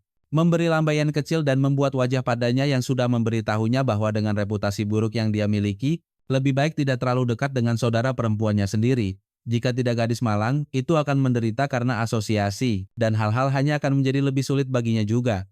Terutama karena dia tidak peduli tentang perlakuan semacam itu. Dari hari pertama hingga hari terakhir di sekolah, dia selalu sendirian dan tidak ada yang berubah. Satu-satunya masalah baginya adalah seluruh dewan siswa saat ini akan sulit untuk mendapatkan tawaran. Dia membutuhkan seseorang yang kuat di sisinya. Dan lihat siapa yang muncul. Subin bertanya, apakah dia akan makan sendirian setiap kali gadis? Kita bertanya apa yang dia lakukan di sana. Dan Subin hanya mengabaikannya, mengatakan tentu saja tidak ada. Ingin berteman dengan orang yang tidak tahu apa-apa? Sial, Subin, sendirian sepanjang hidupmu karena saat seseorang duduk di depanmu, kamu berdiri sampai. Subin mengatakan dia memiliki sesuatu yang penting untuk dibicarakan adalah tentang kakak perempuannya. Dia bertanya apa? Dan pria itu mengatakan itu karena dia berada dalam situasi yang tidak terlihat bagus. Dia sedikit bingung dan menyuruhnya untuk menjelaskan detailnya. Kami tidak pernah berhenti memikirkannya. Tetapi saudara perempuannya Rui sedikit lebih tua darinya. Dan kemudian itu klik bahwa kemarin So-yeon juga mengambil bagian dalam tes makhluk itu. Si pirang berbalik dan bertanya apa yang dia lakukan. Hanya berdiri di sana. Dia sedikit bingung, tidak mengatakan apa-apa. Dan wanita itu bertanya, jika dia tidak tahu cara menggunakan senjata, atau mengapa dia tidak menggunakan kemampuan apapun. Ha Ji-won menyuruhnya untuk tenang dan berkata, dia melakukan yang terbaik untuk memastikan semuanya berjalan dengan baik. Si pirang ingin berdebat, tetapi berbalik dan berkata, baiklah, kalau begitu lupakan saja ke samping. So-yeon meminta maaf dan Subin mendengar semuanya. Dia mengatakan sepertinya semuanya berhasil karena Ha Ji-won menanganinya. Tetapi rupanya So-yeon sudah diremehkan di kelasnya. Gadis malang itu berpikir bahwa seperti yang diharapkan, sejak hari itu dia mengalami kesulitan menggunakan sihir. Ju Hyung sudah memperingatkan bahwa jika dia menggunakan kekuatannya dan terlibat dengan kekacauan itu, dia akan berakhir di radar guru. Dia ingat pria yang dia bunuh, fakta bahwa sesuatu terjadi 7 tahun lalu dengan ayahnya, dan seluruh hal Q. Tidak ada yang membiarkannya menjelaskan semua itu, membuatnya lelah dan bingung tentang mengapa sekolah begitu melelahkan. Tiba-tiba dia tertidur dan bangun beberapa waktu, kemudian untuk melihat kelas sudah berakhir, dia bertanya pada dirinya sendiri, idiot macam apa yang tidur di kelas penting? Tapi kemudian menyadari ada orang lain di sebelah pacarnya. Dia melihat Subin di sana menyerahkan catatan yang dia butuhkan untuk disalin. Dia berpikir untuk menghentikannya, tapi ingat bahwa dia berkelahi dengan kakaknya. Dia memberinya tatapan tajam, dia terkejut dan melarikan diri. Dia sendirian di tangga mengatakan pada dirinya sendiri bahwa dia idiot ketika seseorang muncul di belakangnya dan bertanya mengapa dia menangis. Siapa orang ini? Ah, benar, itu orang dari permainan papan. Mungkin dia orang baik. Aku harap dia menyuruhnya untuk tidak bersedih atas sesuatu yang bodoh dan mengatakan dia bisa menunjukkan catatannya. Dia berterima kasih padanya dan dia menjadi sedikit canggung. Pria itu berkata ikuti saja dia, tapi ketika mereka sampai di ruangan lain, Julian memanggil Eunbi dan menyuruhnya untuk menunjukkan catatan itu kepada gadis itu, So Yeon. Menyadari bahwa bajingan itu berpura-pura baik tetapi dia juga tidak membuat catatan gadis, itu sedikit malu, mengatakan bahwa dia memperingatkan terakhir kali, itu akan menjadi yang terakhir. Tetapi dia melakukannya lagi, dia bagaimanapun mengatakan bahwa sebenarnya, itu adalah mahasiswa baru yang tidak bisa membuat catatan, dan meminta bantuannya. Subin terlihat agak canggung. Dan Julian mengatakan dia mampu gagal tahun ini sampai Soyun berbicara dan mengatakan jika dia tidak ingin menunjukkannya, maka dia tidak harus meminta seseorang untuk melakukan sesuatu yang bertentangan dengan keinginan mereka. Agak salah tiba-tiba. Ekspresi Man Julian berubah, dan dia mengatakan bahwa dengan cara dia berbicara dia membuatnya terdengar seperti dia melakukan sesuatu yang buruk. Bahkan tanpa mengenalnya dengan benar, dia menjauh dari apa yang dia lakukan hanya untuk membantunya. Jadi mengapa dia bertingkah seperti itu? Tapi Subinman hanya menjawab bahwa dia benar-benar berpikir itu sesuatu yang salah. Orang-orang di belakang mulai tertawa. Dan dia berjalan pergi mengatakan, dia pergi. Tapi apa-apaan pria itu? Sang tokoh terkemuka meraih lengannya dan berkata, dia tidak pergi seperti itu. Rupanya dia sangat berbakat dalam membuat orang terlihat seperti orang bodoh. Dia menyuruhnya untuk melepaskan tetapi dia mengatakan dia harus menyelesaikan kesalahpahaman itu sebelum dia pergi sampai Bam. Begitu, bahkan memukul hidungnya. Apa-apaan? Seluruh ruangan terkejut. Dan Julian terpana bahwa dia berdarah mencoba memahami bagaimana dia berhasil menyakiti tubuhnya. Apakah itu semacam kemampuan? Dia mengatakan tidak, dan dia mengatakan itu tidak. Mungkin dia memiliki tubuh seorang seniman bela diri seseorang dengan bentuk tubuhnya.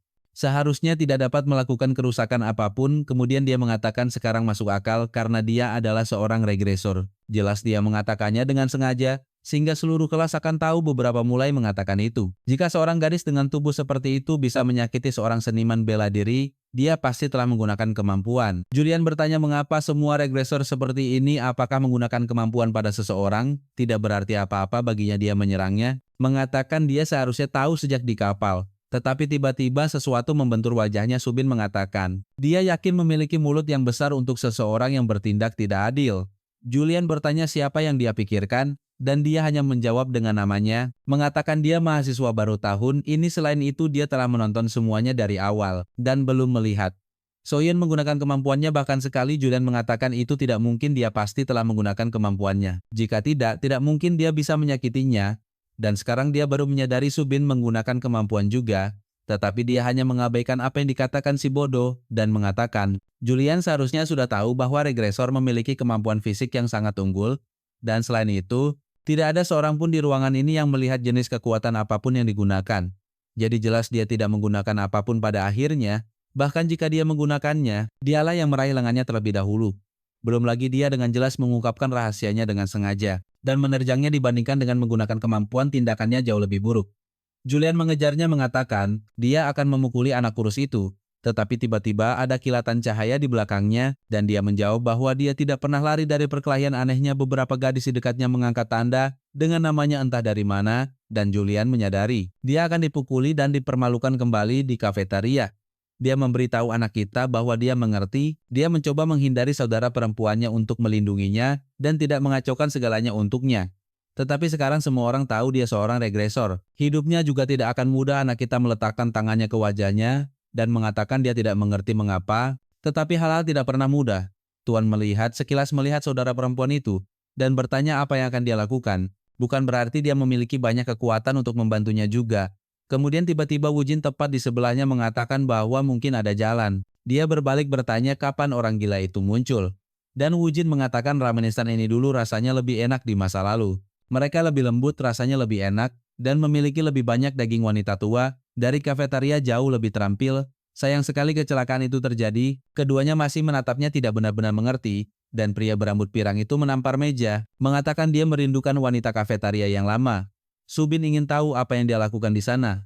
Baiklah, kata Sung Yun. Itu bukan hal yang penting. Dia ingin tahu apa yang dimaksud Wujin ketika dia mengatakan ada cara untuk memperbaiki ini. Mereka berbalik dan mengatakan, apa yang mereka butuhkan adalah meningkatkan reputasinya. Jika dia mulai dibicarakan lebih positif, pasti orang akan lebih sedikit mengganggu mereka, jawab Sung Yun.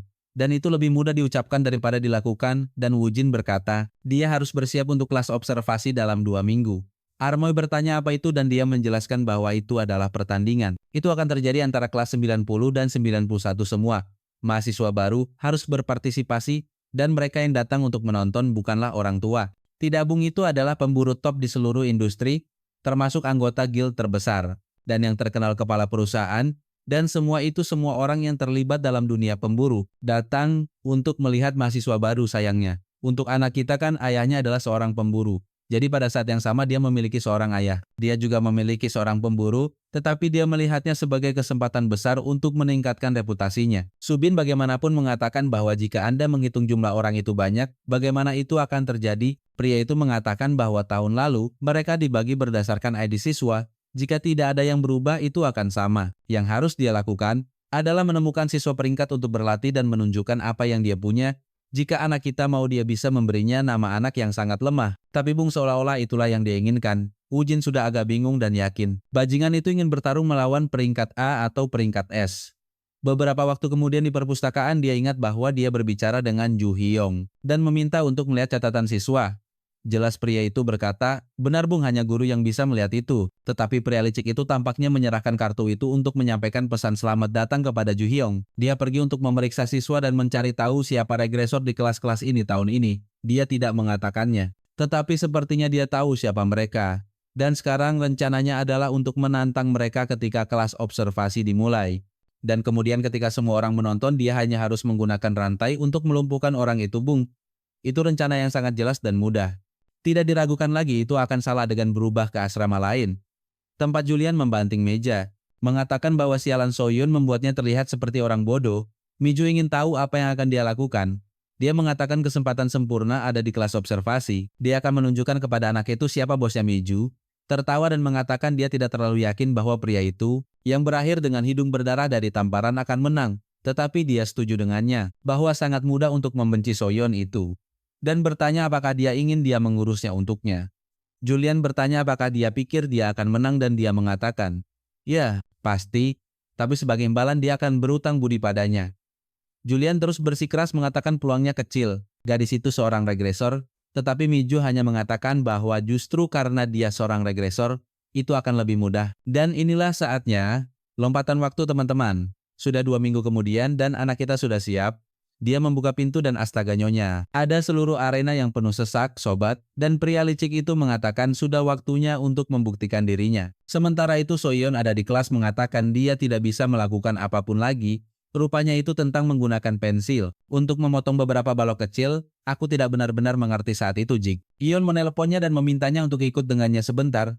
Setelah dia mengatakan dia akan membawa dia ke tempat kelas observasi sedang berlangsung, tetapi mereka berada di tengah antah berantah, dan dia bertanya apakah benar-benar ada kelas di sini. Dia berkata ya dan menyuruhnya untuk melewati pintu itu. Ada beberapa jalan yang mengarah ke bawah tanah. Area 13 saat menuruni tangga dia bertanya apakah dia pernah berada di bawah tanah sebelumnya, dan dia berkata tidak. Lalu dia mengatakan bahwa dulu, sekolah itu dulunya adalah rahasia besar, sehingga sebagian besar bangunan tidak berada di permukaan, mereka berada di bawah tanah saat dia mulai turun. Dia melihat tempat itu adalah kota yang sangat besar. Dia bertanya mengapa mereka memiliki markas rahasia, dan dia mengatakan itu adalah tempat yang paling berbahaya, dan hal-hal penting disimpan, barang-barang luar biasa dan alat-alat ajaib yang bisa membawa kekacauan dan kehancuran. Bahkan ada makhluk menakutkan yang telah ditangkap untuk penelitian. Selain itu ada tempat rahasia yang, bahkan dia, dan seorang guru tidak tahu apa-apa tentang mereka. Dia bagaimanapun, hanya melihat kota dan membuat bunga kecil dengan napasnya tepat di luar lift. Dia bertanya bagaimana kehidupan sekolah akhir-akhir ini. Dan apakah dia mengalami kesulitan? Dia mengatakan masih sulit untuk berteman. Tetapi setidaknya dia memiliki Hajiwan, belum lagi Hajiwan dan Woo Jin juga Master Subin. Dia tidak yakin, dia pikir dia orang yang baik. Selain itu meskipun seluruh sekolah menghindarinya dan dia menduga itu karena masalah dengan pria itu. Julian dia menjadi gugup ketika dia mendatanginya karena dia takut dia akan dipukul dan akhirnya memicu kekuatan itu. Dia lagi menepuk kepalanya dan menyuruhnya untuk bersantai terlepas dari bahaya yang mungkin ditimbulkannya. Dia bisa mengandalkannya. Dan kakaknya untuk menghentikan kekuatan itu, apa yang terjadi terakhir kali, pasti tidak akan terjadi lagi. Pintu terbuka dan di sanalah kita di dalam arena. Ha Ji-won datang untuk menyambut mereka mengatakan, dia terlambat tepat 1 menit dan 42 detik. Tetapi Gi-on hanya mengabaikannya dan mengatakan sekarang dia akan menjelaskan tentang apa kelas ini, seperti yang diumumkan sebelumnya. Ini akan menjadi kelas observasi para senior, dan junior akan membentuk tim dan bertarung dalam pertandingan 10 menit, dan alasan ini terjadi di bawah tanah, adalah karena arena ini dibangun oleh Ha Ji-won Engineering. Sebuah klik tombol kecil mengangkat penghalang, dan menjelaskan bahwa mereka akan diberi peralatan dan beberapa klon pelatihan akan dibuat kerusakan apapun yang mereka terima, akan ditransfer ke klon pelatihan. Dia melayangkan pukulan di perut Ha Ji-won, tetapi klon itulah yang terkena pukulan di perut. Itu hanya berarti dalam pertandingan ini, mereka dapat melakukan apapun yang mereka inginkan dan menggunakan semua kekuatan yang mereka miliki tanpa khawatir. Saat itu Ha Ji-won mengerti apa yang dia maksud tentang dia tidak perlu terlalu khawatir. Juga profesor menyuruh mereka untuk bersantai. Itu seharusnya ditafsirkan sebagai senior yang memberikan beberapa pelajaran kepada junior. Jelas Subin dan protagonis kita tahu itu sama sekali tidak masuk akal. Sekilas ke samping, dan semua pemburu di sana menatap mereka. Seperti mereka ingin memakan mereka hidup-hidup. Orang-orang itu semua dari perusahaan sobat. Dan sepertinya ada gadis Shinson ini dari Australia Roga dan seseorang dari UJ. Mereka adalah guild yang sangat penting bersama dengan orang-orang perusahaan lainnya ini dan seterusnya. Ada banyak sekali dari mereka seperti 4 nama besar. Jika aku menyebutkan semuanya, sekarang kamu akan lupa. Jadi ketika mereka melakukan sesuatu yang penting, aku akan memberitahumu. Sepertinya pria berkacamata kutu buku itu berpikir agak tidak ada gunanya membuang waktu untuk anak-anak ini. Tetapi pria itu, yang lebih tua di sebelah kiri namanya Kang Ho, mengatakan ini pasti pertama kalinya dia berada di salah satu observasi ini. Kelas dia mungkin berpikir ini akan menjadi pertandingan persahabatan. Tetapi semua siswa pasti sudah menyadari, semua orang melihat ini sebagai kesempatan untuk memamerkan kemampuan mereka kepada guild yang tak terhitung jumlahnya. Dengan kata lain, apa yang mereka lakukan di sini adalah mencari bakat. Jadi akan baik untuk memperhatikan dengan seksama dan tidak melewatkan apapun. Jika tidak, bajingan dari UJ itu akan merebut permata yang berjalan di sekitar Wujin. Santai sejauh ini bertanya-tanya siapa lawannya nanti. Dia melihat ke arah anak kita mengatakan dia yang paling enak, tetapi sebenarnya dia melihat gadis di belakangnya membawa pedang. Dan Sung Yun menghampirinya dan menantangnya untuk berduel. Sobat semua, orang terkejut dan gadis itu tampak agak bingung. Tetapi anak kita mendapat reputasi buruk dan orang-orang di sekitar sudah mengejeknya bertanya, apakah anjing suka dipukuli? Gadis itu hanya berbalik tanpa mengucapkan sepatah kata pun dan pergi. Sobat bodoh. Dan semua orang bertanya, apakah dia sudah gila? Dia harus tahu bahwa gadis itu adalah seorang regresor, tetapi bagi anak kita itu adalah keuntungan terbesar. Selama rantainya berfungsi seperti senjata langit-langit, dia memiliki kesempatan untuk menang. Wujin datang dan memujinya, mengatakan, dia pasti memiliki kartu as di lengan bajunya untuk menjadi sepercaya diri ini. Tetapi setuju, itu adalah pilihan yang bagus, dan dia adalah yang terlemah dari semua regresor. Sung Yun bertanya mengapa, dan dia mengatakan bahwa karena beberapa alasan dia tidak menggunakan kemampuan apapun. Sepertinya dia hanya bertarung dengan senjata ajaib dan menyegel kekuatannya sendiri di akhir tahun lalu. Pada akhirnya, dia akan bertarung melawan seorang regresor yang tidak menggunakan kemampuan regresor. Apapun itu adalah kesempatan yang sempurna untuk suka di video ini, yang membantu Momoro membuat konten yang lebih menarik untuk pemirsanya. Aktifkan bel kecil yang nakal dan aku keluar.